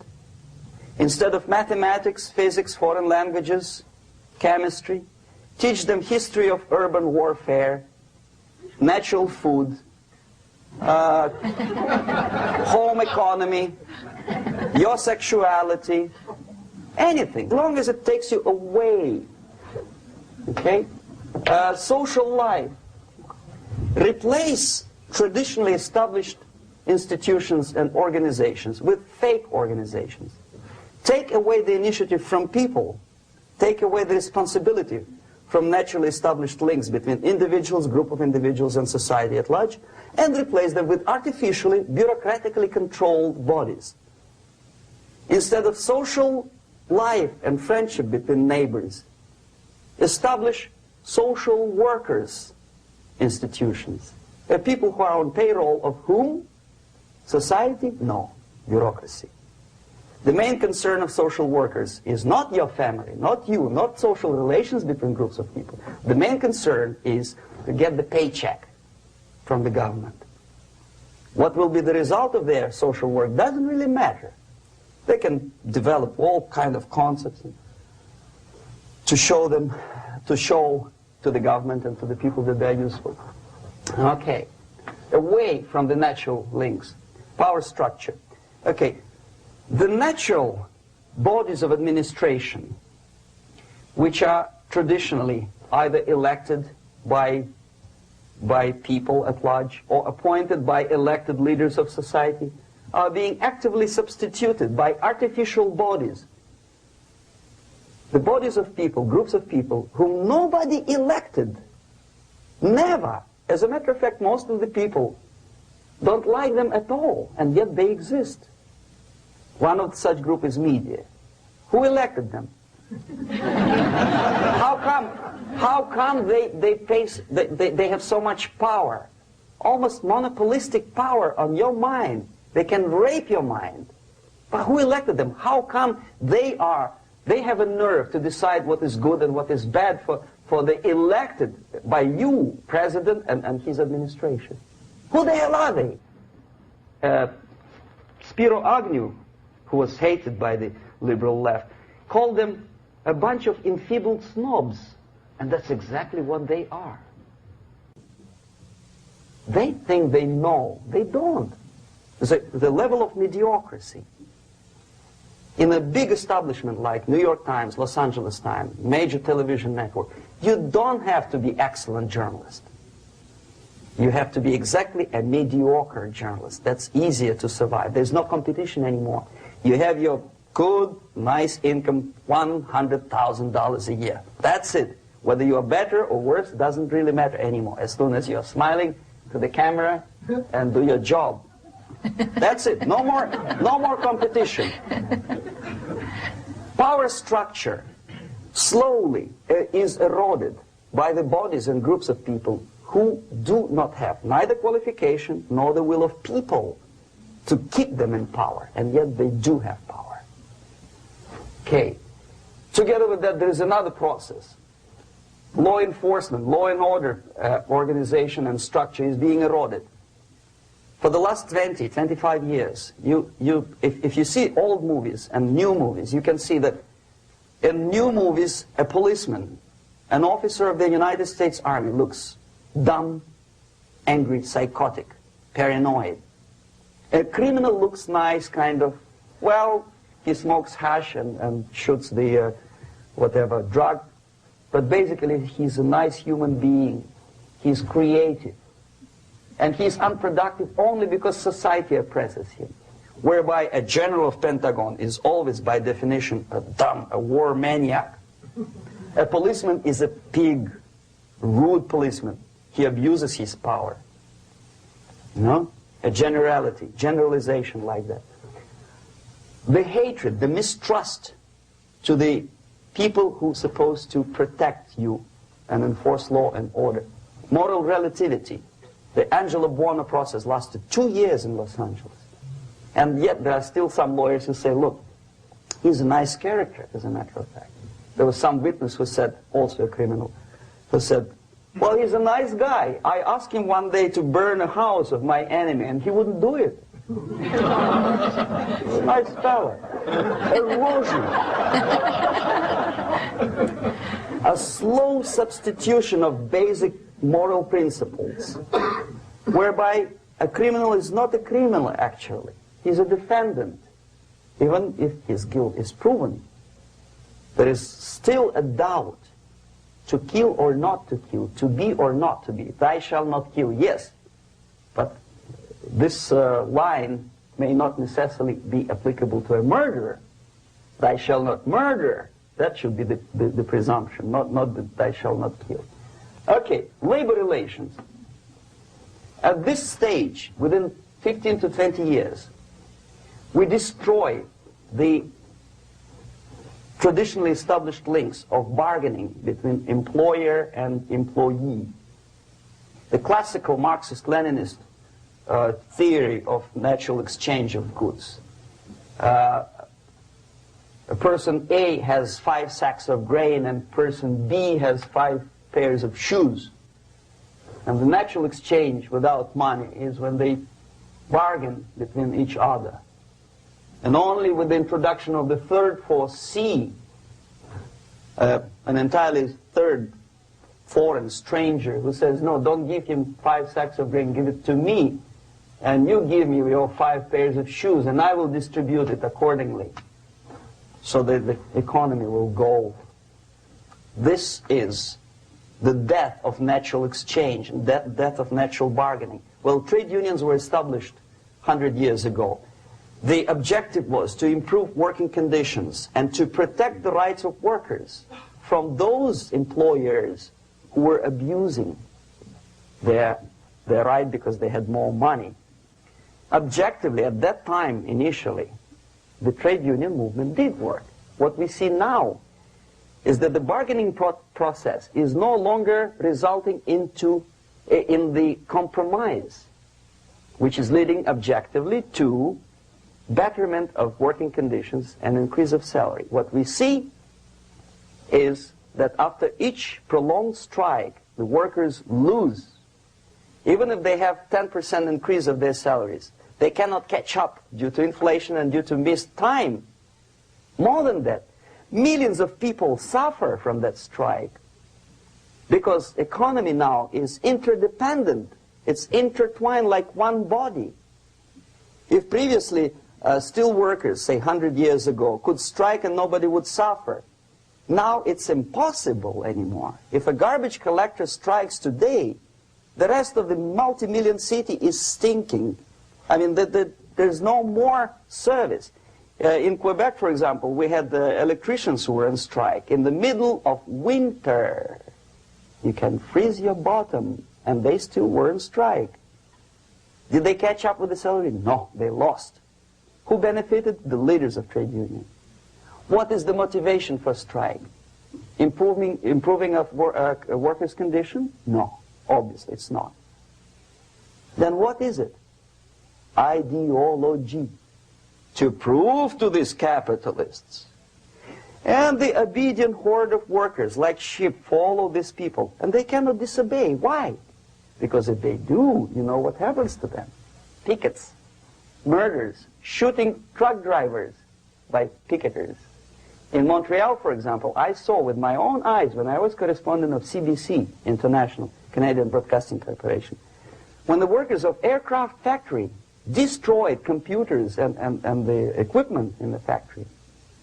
And the administration employed strike breakers. Their cars were turned upside down and burned. Their houses were burned. Their kids were intimidated. And some victims were there. Of that you can be sure. Why?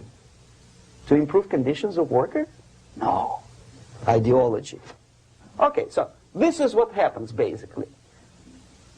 It may or may not happen without the help of the Soviet Union.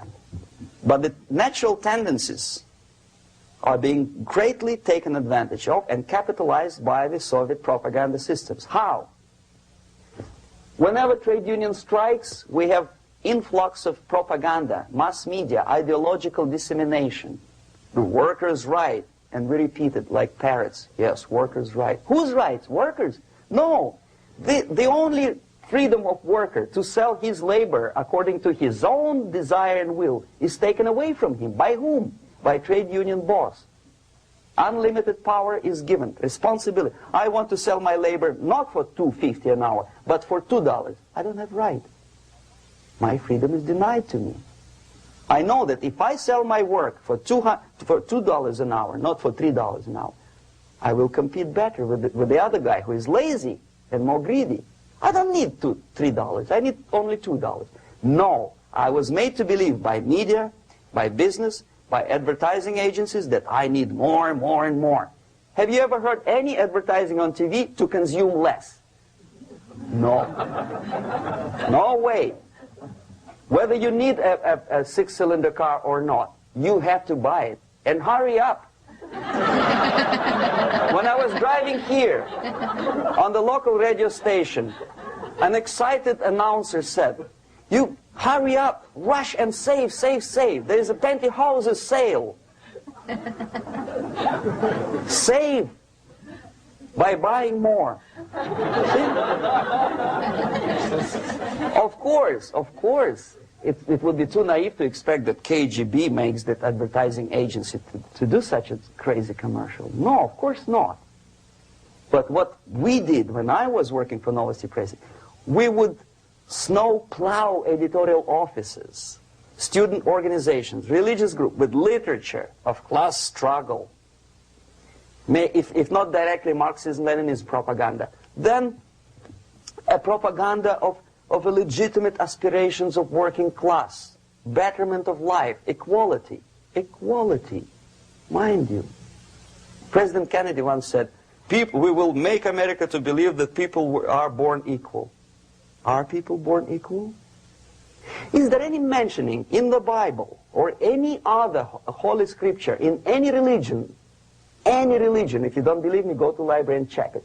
There is not a single word about equality. Just the opposite. By your deeds, God will judge you. What you do is important. The merit of your personality. You cannot legislate equality. If you want to be equal, you have to be equal. You have to deserve it. And yet we build our society on the principle of equality. We say people are equal. We know it is false. It's a lie. Some people are tall and stupid. Others are short, bold, and clever.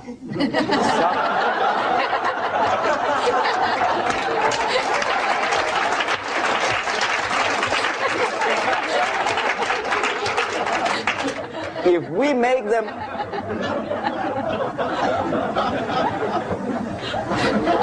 we make them equal by force,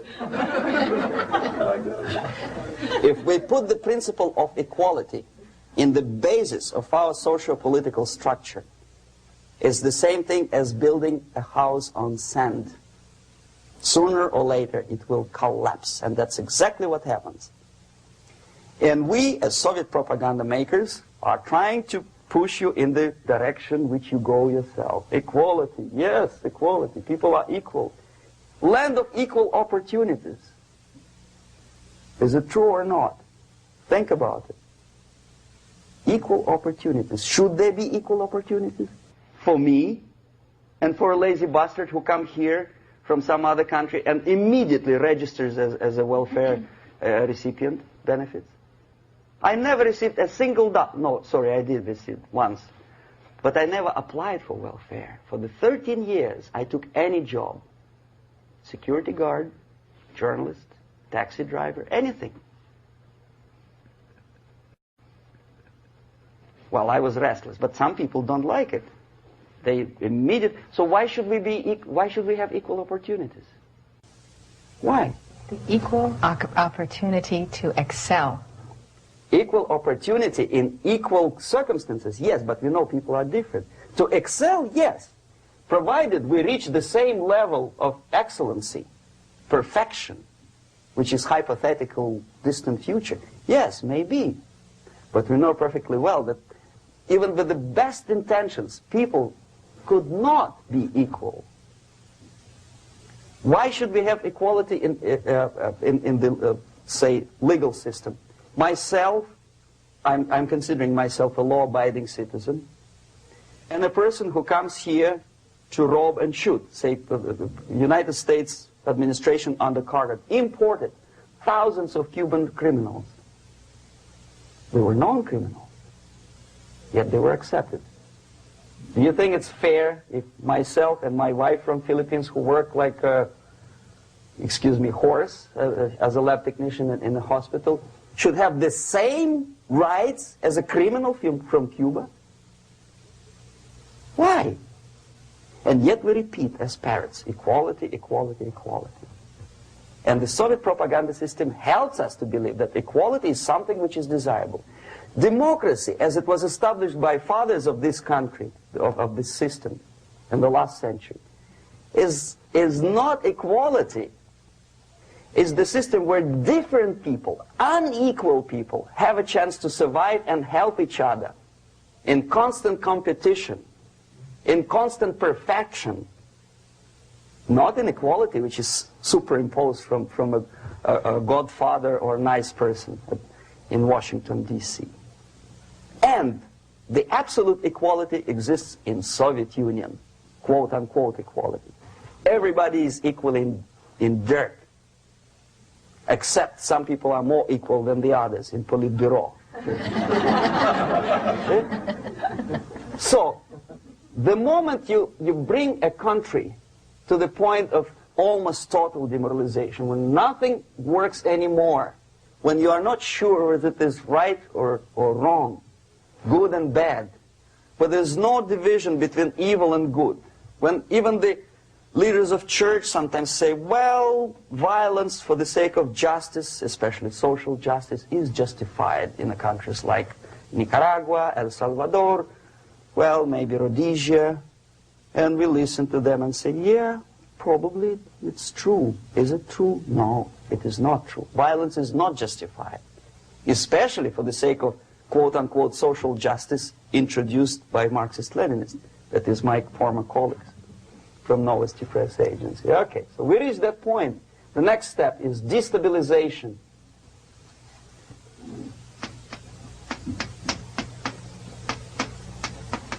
Again, this word says for itself what it is. To destabilize all the relations, all the accepted institutions and organizations in a country of your enemy. How you do it?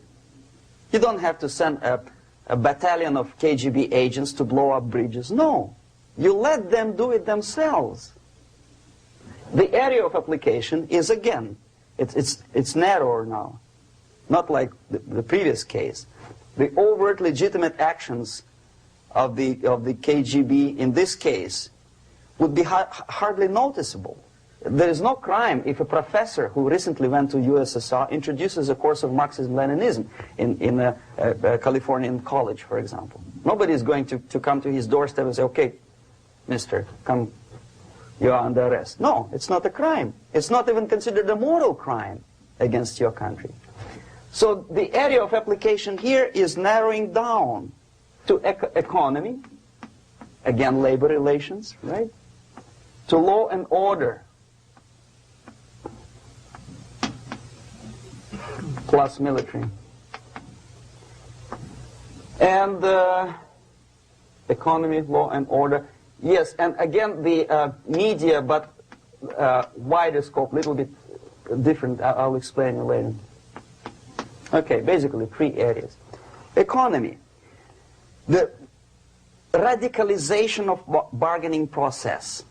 If on that stage we still could achieve, theoretically, some positive compromise between the negotiating sides with say, arbitrary, introduction of arbitrary judges, a third side, objectively judging the demands of both sides. Here it's radicalization. On the stage of destabilization, we cannot come to compromise even within a family. The husband and wife couldn't figure out which is better. Husband wants his kids to eat at the table, and wife wants him, a child, to roam around the room and drop food all over the floor. They cannot come to compromise unless they start a fight. It's impossible to reach a compromise, constructive compromise, between neighbors. Some people say, I don't like you to watering your lawn at that time because exactly at that time I'm walking my dog and he's getting nervous. He cannot pass his bowels, you know. So they cannot compromise. They go to a civil court or something like that. Radicalization of human relations. No more compromise. Fight, fight, fight. The normal, traditionally accepted relations are destabilized. The relations between teachers and students in schools and colleges. Fight. The relations between, in economical sphere, between laborers and employers are further radicalized. No more acceptance of the legitimacy of demands of workers. Unlike Japanese, with the theory Z, if you ever heard about it, where the workers are involved in decision-making process, therefore they don't have moral incentive to fight their bosses. In the United States, it's just the opposite. The harder is the fight, the better. The more heroic they look. When the Greyhound network was on strike recently, the correspondents of local TV networks all over the United States were approaching the strikers, and they say, oh yes, we are doing something nice. They look like heroes and they were proud. There was some family, the husband was bus driver. Now they decided in a protest against the bosses to camp somewhere in the forest. And they were presented to the audience as a heroic, nice people. You see? The violent clashes between passengers, picketers, and the strikers are presented as something normal. 10, 15, 20 years ago, we would be angry, say, why so much hatred? Today we are not. We say, well, commonplace. Radicalization, militarization sometimes. As I explained on that stage, I took a step a little bit further. Shooting people. Okay, law and order now also is pushed into the area where previously people settled their differences peacefully and legitimately. Now we are getting with this court cases in the smallest irrelevant cases. We cannot solve our problems anymore. The society at large becomes more and more antagonistic between individuals, between groups of individuals, and the society at large. The media puts himself in the opposition to the society in general, at large. Separate, alienated. Okay? On that stage, you remember I was talking a couple of hours ago about the sleepers That's when the students from, say, United States, if they are trained in Lumumba University, or developing nations, that's the students I was dealing with, are being sent back from the Soviet Union here. Or if they were already in the United States, in the country which is the object of subversion, they spring to action. The sleepers go up. They slept for 15 to 20 years. Now they become leaders of groups, preachers, I don't know, public figures. Prominently they actively include themselves in a political process. All of a sudden we see a homosexual. 15 years ago he did his dirty job and nobody cared. Now he makes it a political issue. He demands recognition, respect, human rights, and he rallies a large group of people. And there are violent clashes between him and police, his group and ordinary people, no matter what. It's black against white, yellows against green, doesn't matter where the division line goes. As long as this group come into antagonistic clash, sometimes militantly, sometimes with firearms, that is destabilization process. The sleepers, many of whom are simply KGB agents, become leaders of the process of destabilization. Doesn't mean that Comrade Andropov sends Comrade Ivanov to the United States. The person who takes care is already here.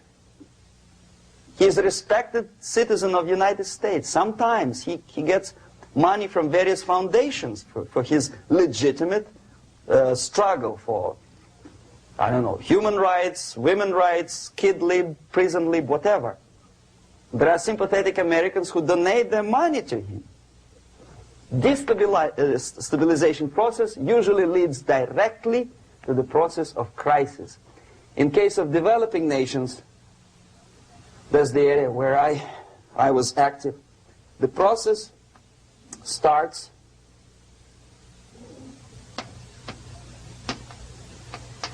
when the legitimate bodies of power, the social structure collapse. It cannot function anymore. So instead, we have artificial body injected into society, such as non-elected committees. You remember I was talking about them here. Social workers who are not elected by people, media who are self-appointed rulers of your opinion, some strange groups which claim that they know how to lead society forward. They don't usually. All they care is how to collect donations and sell their own concocted ideology, mixture of religion and ideology. Here, we have all this artificial body claiming power. If the power is denied to them, they take it by force. In case of Iran, for example, all of a sudden we have revolutionary committees. What kind of revolution? There was no revolution yet, and yet they had the committees. They were taking power of judgment. They had the power of execution, they had the power of legislation, and that they had the power of judicial. All of them combined in one person, who is half-baked intellectual, sometimes graduated from Harvard University or Berkeley. He comes back to his country and he thinks that he knows the answer to all the social, economical problems. Okay? Crisis is when society cannot function any more productively. It collapses, obviously. That's the word for crisis. So therefore, the population at large is looking for a savior. The religious groups are expecting a Messiah to come. The workers say, we have family to feed. Let's have a strong government, maybe socialist government, centralized. When somebody put the employers on their place and let us work. We are sick and tired of going to strike and missing overtime and all that stuff. We need some strong man, strong government, a leader, a savior is needed. Population is sick and tired already. And here we are. We have a savior. Either a foreign nation comes in, or the local group of leftists, Marxists, no matter what they call themselves, Sandinista, a reverend or some sort, Bishop Muzureva, like in Zimbabwe, doesn't matter. A savior comes and says, I will lead you. So we have two alternatives here. Civil war and invasion. Okay? See how it goes? Civil war, we know what it is. Lebanon is the best example. The civil war, which was artificially implanted in Lebanon by injection of force of PLO, Palestinian Liberation Organization. Invasion we have in many other countries like Afghanistan, name any East European country, it was invaded by the Soviet army. But the result is the same. The next stage is normalization. Normalization is a very ironic word, of course. It is borrowed from 1968 situation in Czechoslovakia, when the Soviet propaganda and after them New York Times declared the country is normalized. The tanks moved into Prague, so there is no more Prague Spring, there is no more violence. Normalization. At that stage, the self-appointed rulers of the society don't need any revolution anymore. They don't need any radicalism anymore. So this is the reverse from destabilization. Basically, it is stabilizing the country by force. So all the sleepers and activists and social workers and liberals and homosexuals and professors and Marxists and Leninists are being eliminated physically sometimes. They've done their job already. Okay? They are not needed anymore. The new rulers need stability to exploit the nation, to exploit the country, to take advantages of the victory. Okay? So no more revolutionaries, please. And that's exactly what happens in a number of countries. You remember Bangladesh? This is the crisis in which I was instrumental. First they had Mujibur Rahman. In 1971, he was the leader of People's Party, Awami League, with mustache like Stalin. He was in Russia many times. In 5 years, he was shot by his former colleagues, Marxists. He fulfilled his function. In Afghanistan, it happened 3 times. First there was Taraki, then there was Amin, now there's Babrak Karmal. They killed each other successively, one after another. The moment he fulfills his duty, the first one demoralized country, the second destabilized, the third one brought it to crisis. Goodbye, comrades. Babrak Karmal comes from Moscow and put into the seat of power. Same thing happened in Grenada recently. Maurice Bishop, Marxist, was killed by Austin, what's his name, General something, who was also a Marxist. Right? So no more revolutions, please. Normalization now. From now on, no more strikes, no more homosexuals, no more women lib, no more kid lib, no more lib, period. Good, solid, democratic, proletarian freedom. That's it. Now, to reverse this process takes enormous effort. When today, United States had to invade Grenada to reverse the process of subversion. Some people say, boy, this is not good, it's not kosher to invade the beautiful country, island of Grenada. Well, why didn't you stop the process here, when Grenada was just approached by leftists? Why not to prevent Maurice Bishop to come in power in the first place? Did Grenadians want him? Very questionable. They didn't know who was Maurice Bishop in the first place. He came to power by coup d'etat himself. Okay? No, we let the situation develop further and further and further until the crisis and normalization very soon. And then the United States decided to invade country, discovering that the country was absolutely a military base for the Soviet Union. Of course it's a drastic measure. Of course it's a pity that Marine Corps had to lose, what, 17 lives. Very bad. Why not to stop the process before it comes to crisis? Oh no, intellectuals will not let you. It's interference into domestic affairs. They are very careful not to let American administration to interfere in domestic affairs of Latin American countries. They don't mind Soviet Union interfere in these affairs. Okay. So to reverse this process, from here, it takes only and always military force. No other force on earth can reverse this process at this point. At this point, it does not take military invasion of the United States Army.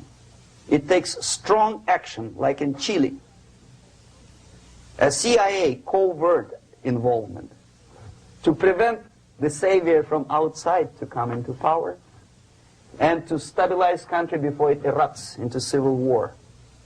Okay? Support the right-wing conservative forces. By money, by crooks or love, doesn't matter. Stabilize the country. Don't let the crisis develop into civil war or invasion. Oh no, your liberals will say it's against the law. The Congress will not appropriate money for covert actions of CIA. Why not? Should we wait till the normalization come and Soviet tanks land in Los Angeles airport? Now, at that point, at the point of destabilization, also the process could be reversed. Again, easily than this. No CIA involvement at this point. You know what it takes here?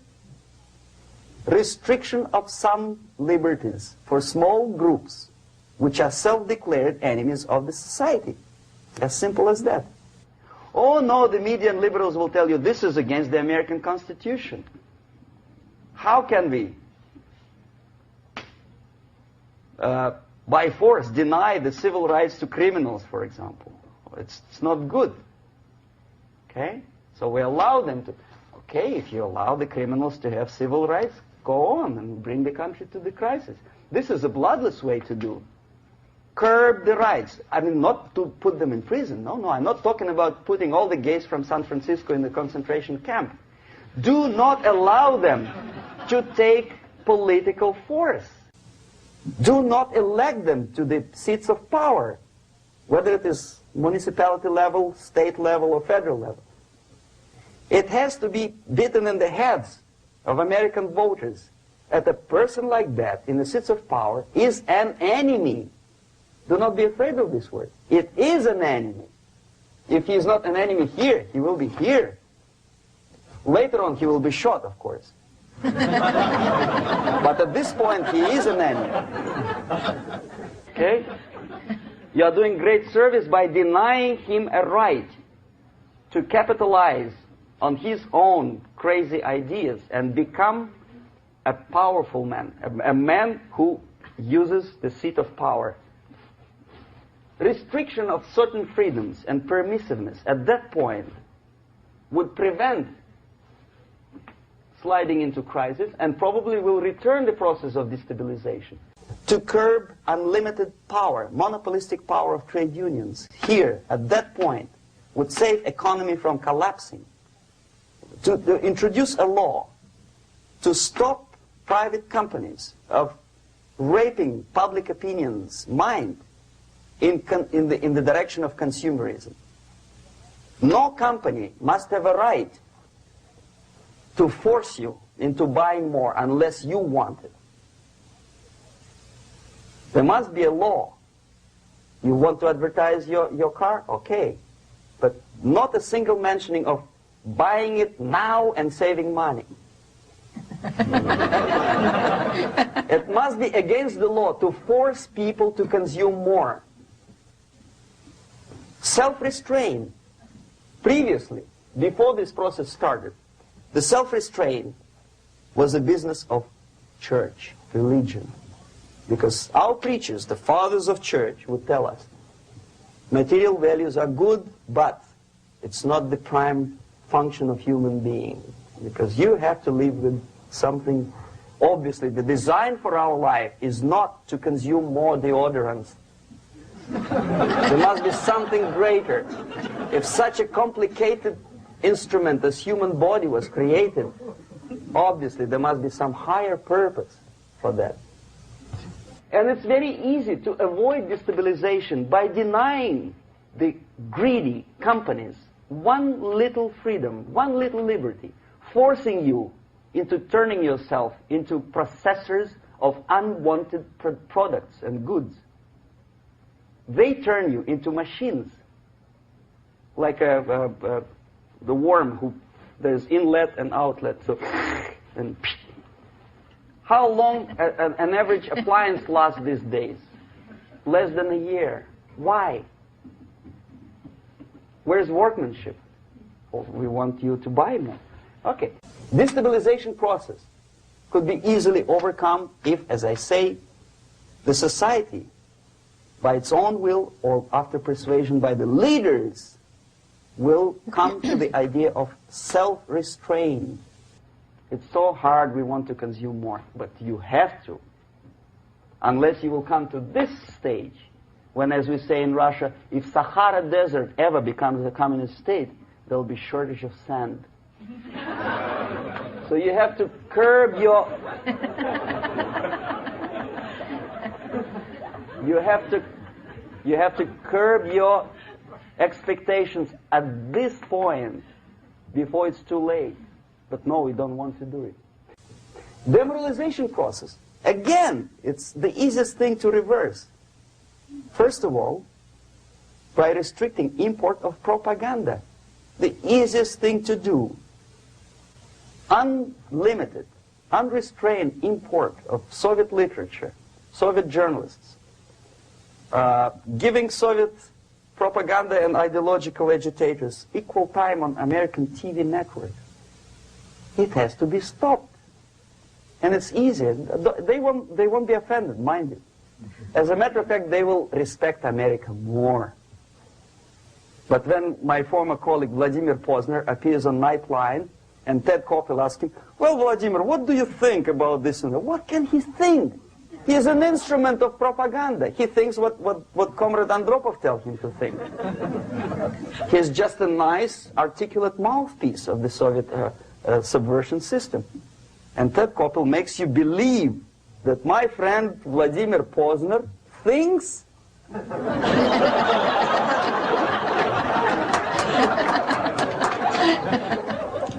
the process of demoralization may not have started at all if at that point the country, which is a recipient of subversion, actively, not violently, but actively, prevents importation of foreign ideology. I don't want America to follow the pattern of ancient Japan. You don't have to shoot every foreigner when it approaches the sacred borders of the United States. But when he offers you a junk in the disguise of very shiny something, you have to tell him, no, we have our own junk.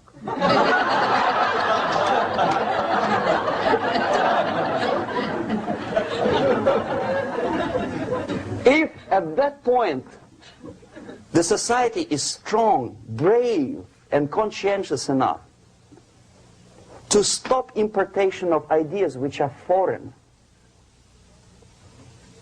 then the whole chain of events could be prevented.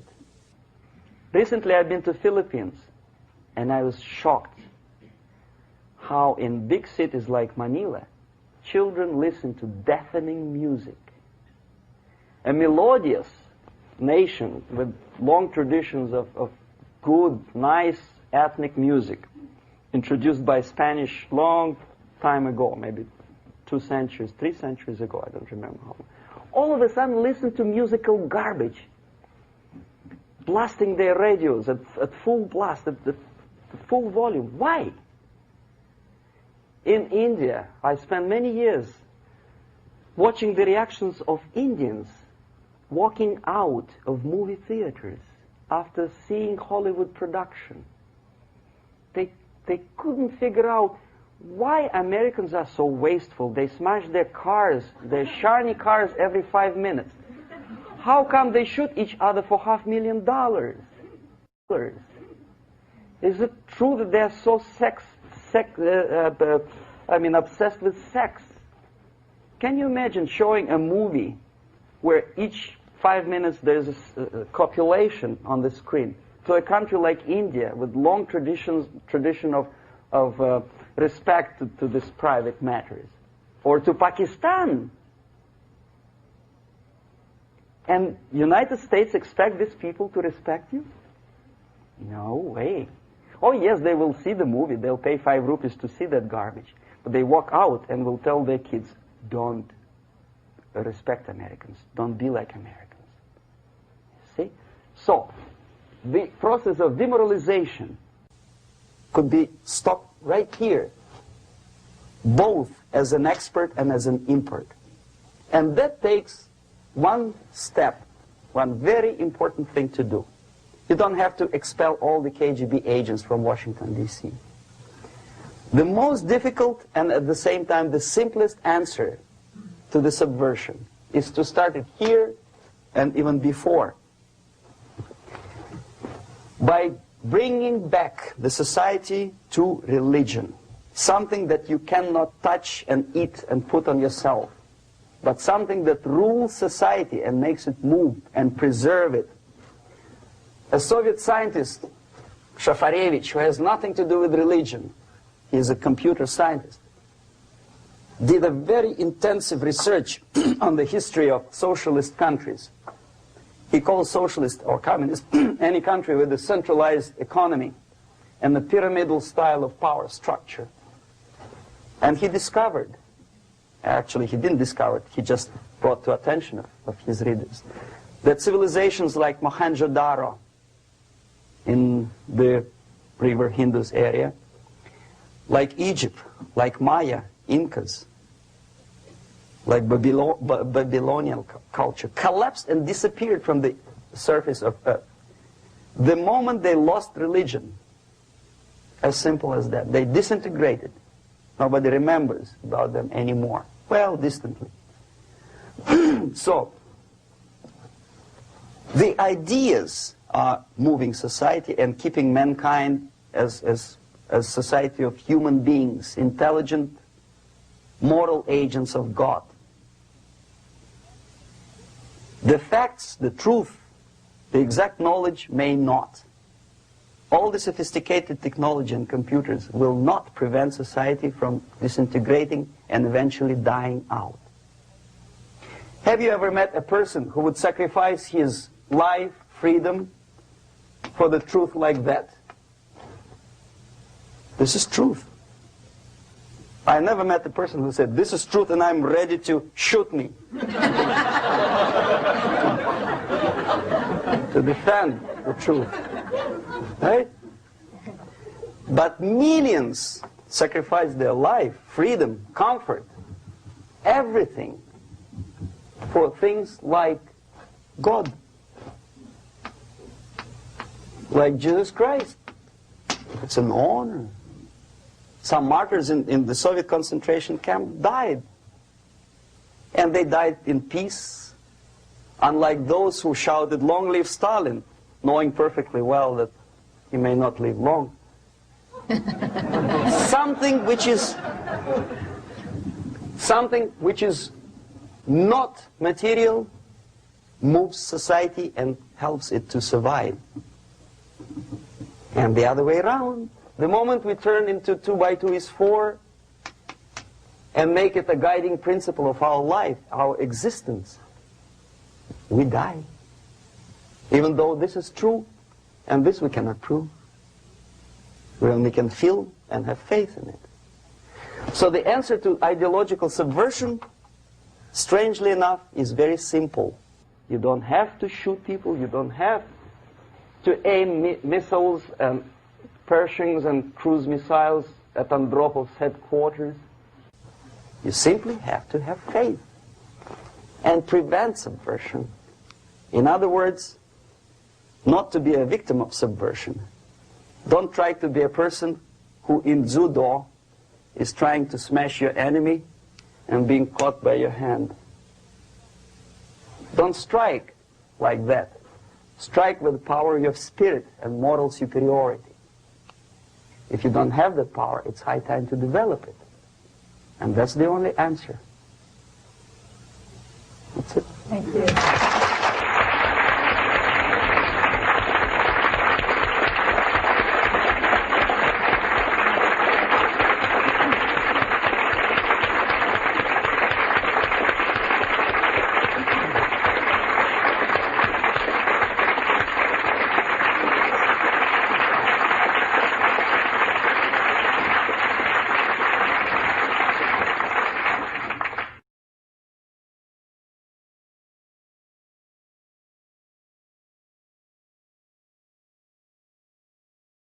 the basic methods are not that much different from activities of any public relation officer from any big company. Say Coca-Cola, I bet. They have their own department of public relations and press relations. But the ultimate goal, the ultimate purpose is different. If Coca-Cola wants to make profit and to sell more Coca-Cola to nations of the world, the Soviet Union, the ultimate purpose of the Soviet system is not to sell anything, least of all ideology, is to destroy the civilization on which the affluence and freedom based, and replace it with a system of total control over life of human beings, the system of total exploitation. That's the ultimate purpose. My specific measures, which I was forced to do, unwillingly of course, but I had to do them just to promote myself further and further, is bribery, corruption, befriending politicians, members of parliament, influential scholars, members of civil service, businessmen. In other words, anyone who has anything to do with shaping of public opinion in the interests of the Soviet foreign policy. That would include a long process which sometimes is unnoticeable to an average person. It's a long-term process which is called ideological subversion. It's unnoticeable as movement of a small hand of a clock. You know it's going around, but even if you watch it intensely, you don't see the movement. The eventual result is befriending these people and trying to get them involved in the activity in the interests of the Soviet foreign policy. The immediate impulse when I learned that the Soviet Embassy, Department of Research and Counter-Propaganda, of which I was a deputy chief, is engaged neither in research nor in counter-propaganda. It is a department which is compiling information of private nature on individuals divided in two groups, good boys and bad boys. The sympathetic people were promoted in media and public life. The people who were opposed to the Soviet foreign policy were blackwashed, blackmailed, and destroyed, first morally and sometimes physically too. Understanding of what I was doing came to me when I looked through a press release of United States Information Service describing an incident in a South Vietnamese city of Hue, captured by communists from Hanoi for 48 hours. Then it was recaptured by United States and South Vietnamese armies, and to their horror they discovered that within 2 nights the communists could manage to round up more than 15,000 people and execute them. Most of these people were either sympathetic to United States or to the Western culture, or directly involved in activities supporting United States President in South Vietnam, agents of CIA naturally, even barbers because they know too much. They were executed, and United States intelligence couldn't figure out how could they possibly do it in such short period of time. Later on they discovered, they found out from several defectors that long before communists occupied that city, there was an extensive omnipresent network of informers who knew exactly the addresses, the names, the whereabouts of each individual who was later executed. When I turned to my own files, I discovered that basically that information exists in my department. So it doesn't take much intelligence to understand what I was doing in India. I was compiling information. Comes revolution, these people would be executed. Indirectly, I was involved in a criminal activity, in mass murder. I decided to defect and explain it to Americans, and the response I already described. I was called a paranoid. But I decided to defect and try nevertheless. There's another long story. It's virtually impossible to defect in India simply because Indian government, under pressure from the Soviet government, if you can call them government. I don't call them government, I call them junta. They adopted a law as early as in 61 or 62, after Stalin's daughter defection especially. That law states that no embassy, no foreign legation on the territory of Indian Republic has the right to extend political asylum to any defector from any country, which is very It's a masterpiece of hypocrisy. No other defector but a Soviet one needs a political asylum. If you are a Canadian or American, if you want to be nasty to your own government, the maximum you can do is just to pick up a phone and make a dirty phone call to your ambassador. Buy yourself a ticket and get lost. What happens to a Soviet defector under that law? If I knock a door of United States Embassy, by that law, the American diplomats have to turn me back to the Indian police, and Indian police takes me back directly back to the Soviet embassy. And that's the end of my defection. So knowing that perfectly well and having contacts both with Indian police and American media corps, I understood that the only way for me was to disappear for a while, and the best way I discovered was to mix with a group of hippies. Mind you, that was the time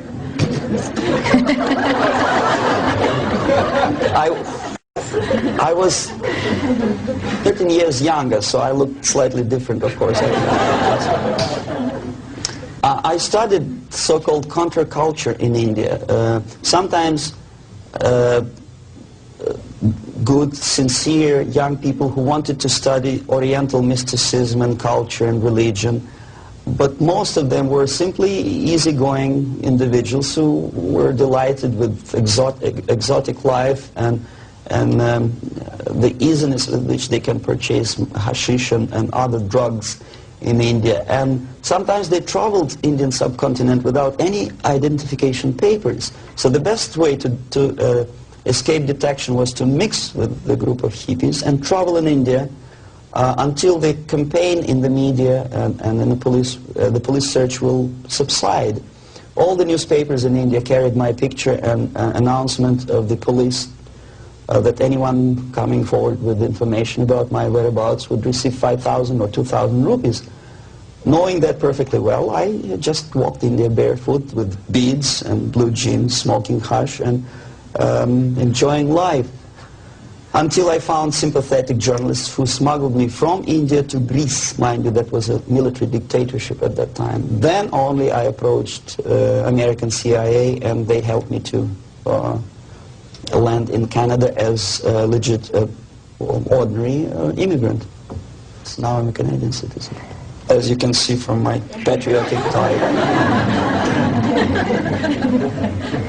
Canada is a kind of middle of the road country where there are so many various ethnic groups that another strange character who speaks both Russian and English and two Oriental languages, I didn't have any problem fitting into academic circles, and first being just a student at the University of Toronto, and later a producer with the Canadian Broadcasting Corporation.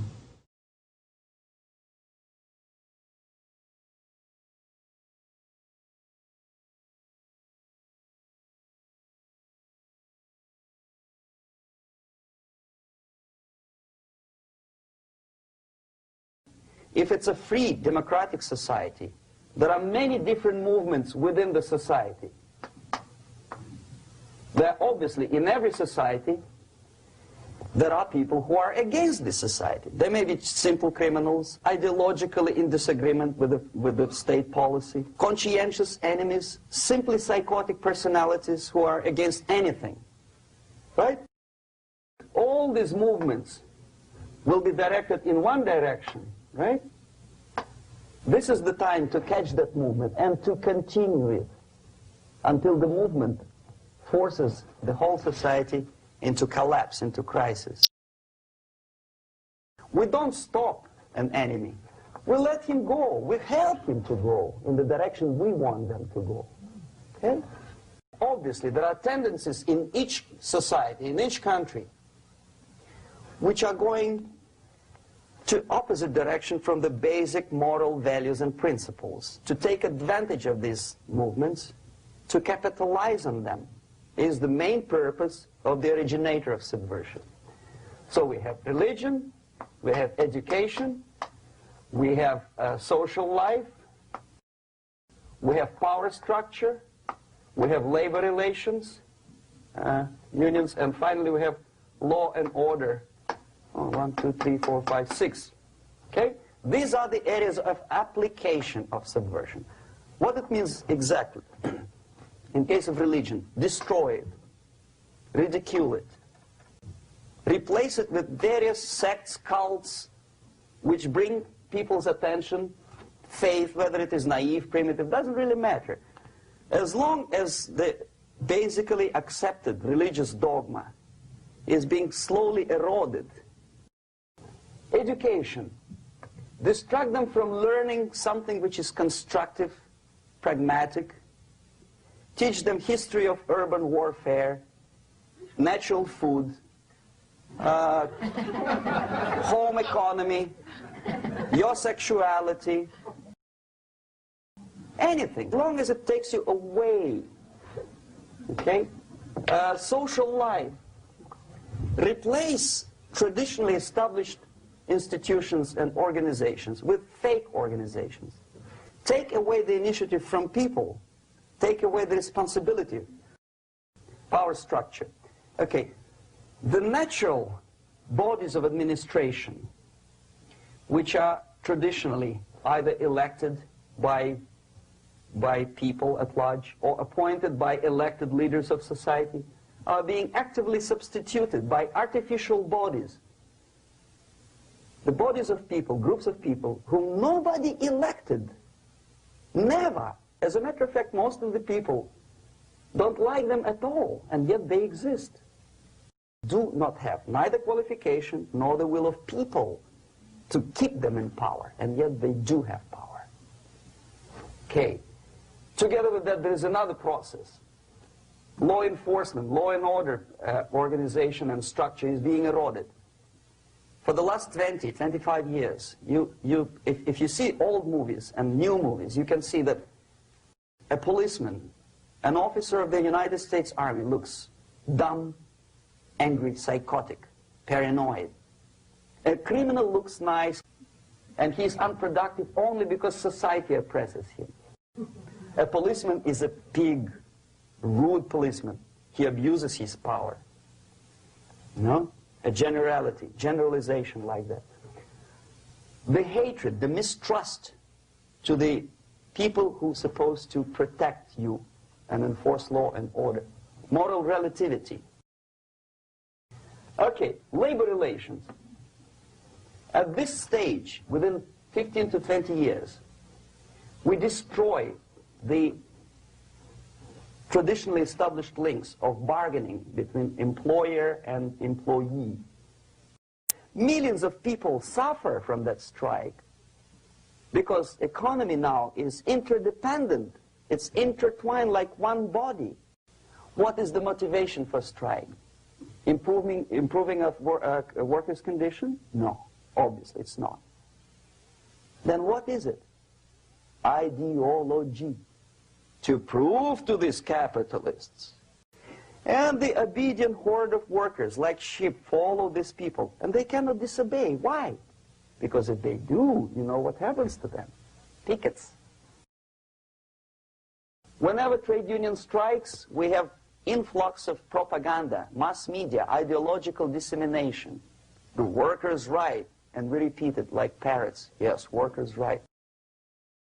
To reverse this process, do not elect them to the seats of power, whether it is municipality level, state level, or federal level. It has to be beaten in the heads of American voters that a person like that in the seats of power is an enemy. Do not be afraid of this word. It is an enemy. Strike with the power of spirit and moral superiority. If you don't have that power, it's high time to develop it. And that's the only answer. That's it. Thank you.